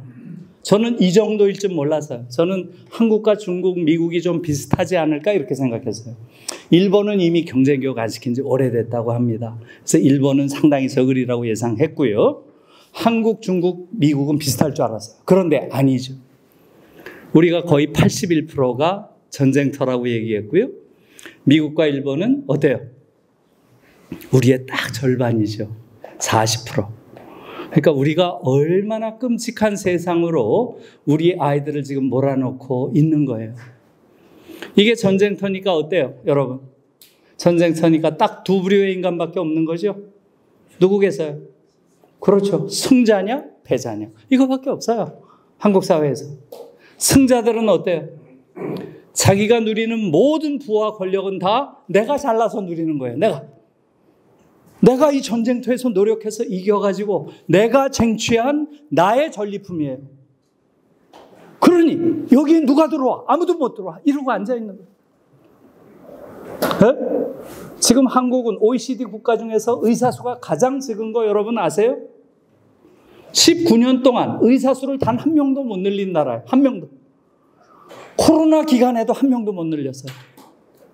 이런 나라가 어디 있어요?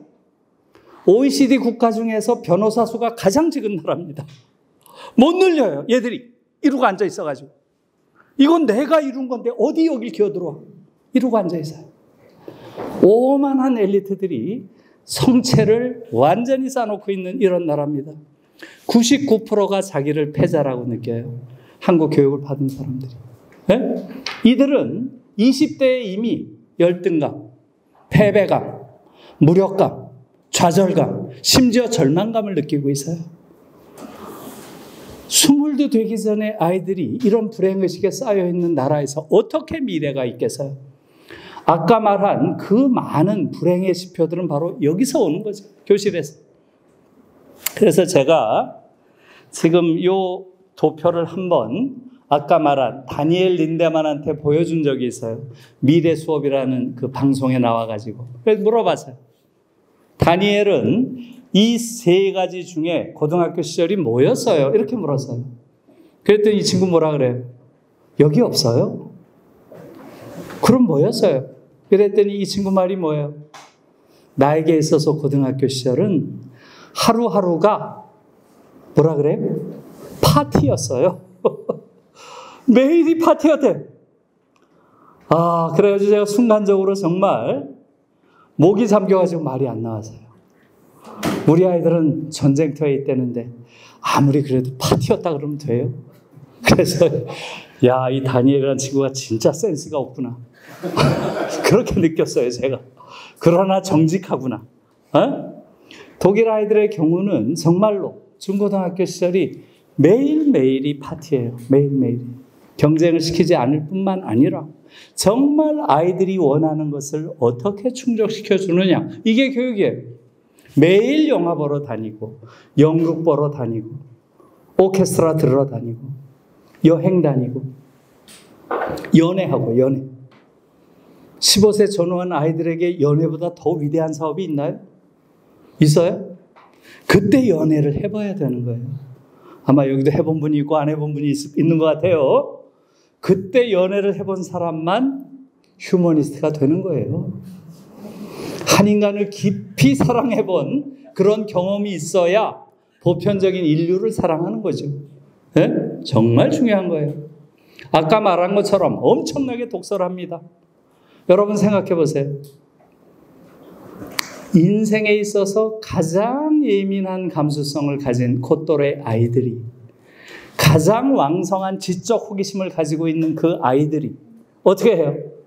인류가 만들어 놓은 최고의 예술작품을 일상적으로 즐기고 늘 많은 곳을 다니면서 사람들 만나서 경험을 하고 누군가와 깊은 사랑을 공유하고 책 속에 완전히 푹 빠져가지고 지적인 모험을 하고 유토피아를 꿈꾸고, 이게 이 아이들이에요. 우리 아이들은 어떤 아무것도 못하게 하잖아. 다 못하게 하고 그냥 죽은 지식을 머릿속에 집어넣고 이걸 달달 외우는 걸 공부를 하고 시키고 있어요. 네? 그러니 우리 아이들에게서 성숙함을 찾아볼 수 없는 이유가 여기 있는 거예요. 모두가 이 교육제도에 잘 적응하는 아이들일수록 일종의 복수심을 가지고 있어요. 내가 그렇게 노력했으니까 내가 이런 특권을 누리는 건 너무나 당연하지. 이 따위 생각들을 하는 거예요. 이 오만성의 근원이 여기에 있는 거죠. 그래서 이제 한국 교육을 근본적으로 바꾸지 않으면 한국 사람 미래가 없습니다. 그래서 저는 세 가지를 없애야 된다고 주장을 하고 있어요. 첫째, 대학 입학시험 없애라. 독일처럼. 둘째, 대학 서열체제 없애라. 셋째, 대학 등록금을 없애라. 이 세 가지를 제가 계속 주장을 하고 있어요. 제가 이 주장을 자세히 한 게 총리 공간에서 한번 이 주장을 한 게 있어요. 그걸 여러분들이 들어가서 보세요. 지금 시간이 없으니까. 자세한 내용. 김누리하고 모교 대화라고 치면 나와요. 제가 그 당시에는 유은혜라고 여러분 아세요? 교육부 장관이 유은혜여서요. 유은혜를 배석을 시켜놨더라고요. 그래서 아이고 잘 걸렸다. 제가 굉장히 세게 비판해서요. 이걸 교육이라고 하고 앉았냐. 우리 아이들이 이렇게 불행한데. 그래서 이 세 가지를 집중적으로 얘기를 했습니다. 그 자리에 교육 전문가가 한 20분 정도 있었어요. 분위기가 어땠을 것 같아요? 네, 상당히 안 좋았습니다. 찍히셨을 거예요. 네, 그렇죠. 찍혔겠죠. 네, 상당히 안 좋았습니다. 제가 그래서 마지막으로 이렇게 얘기를 했어요. 제가 지금 말씀드린 세 가지는 이상이 아닙니다. 유럽에서는 일상입니다. 유럽에서 대학 입학시험 본 나라가 어디 있어요? 없어요. 독일은 그게 아비투어, 아까 말씀드렸죠? 프랑스는 바칼로레아. 이것도 90%가 붙어요. 그러니까 다 대학에 들어갈 때는 다 열어두는 거예요. 누구나 원하는 걸 할 수 있게. 그렇게 해야 된다는 거죠. 유럽 대부분의 나라가 다 그렇고요. 두 번째, 유럽에서 인류대학, 소위 대학 서열이 어디 있어요? 없습니다. 독일은 95%가 다 국립대학이고요. 모든 대학은 다 평준화되어 있어요. 그래서 독일 학생들은 보통 두세 개 대학을 다녀요. 이 대학 다니다가 저 대학에 어떤 교수한테 배워야지. 그러니까 옮겨가면 돼요. 모든 걸 열어놨어요. 우리로서는 상상할 수 없는 거죠. 유럽에서 대학 등록금 내는 나라가 어디 있어요? 없습니다. 당연히 대학 교육까지는 누구든지 누릴 시민적 권리라고 보는 거예요. 고등교육까지. 지금 우리는 미국식이에요. 이렇게 어마어마한 돈을 내고 대학에 다니는 나라 없습니다. 그래서 지금 말씀드린 이 세 가지를 우리가 이룰 수 있도록 우리가 함께 노력을 하면 우리 아이들을 이런 끔찍한 교육 지옥에서 이제는 우리가 해방시켜야 될 때가 됐다고 생각합니다. 그래야만 한국 사회가 성숙한 사회가 되고 지금처럼 이렇게 불행이 온 천지에 널려 있는 이런 지옥을 벗어날 수 있겠죠. 함께 노력할 수 있으면 좋겠습니다. 고맙습니다.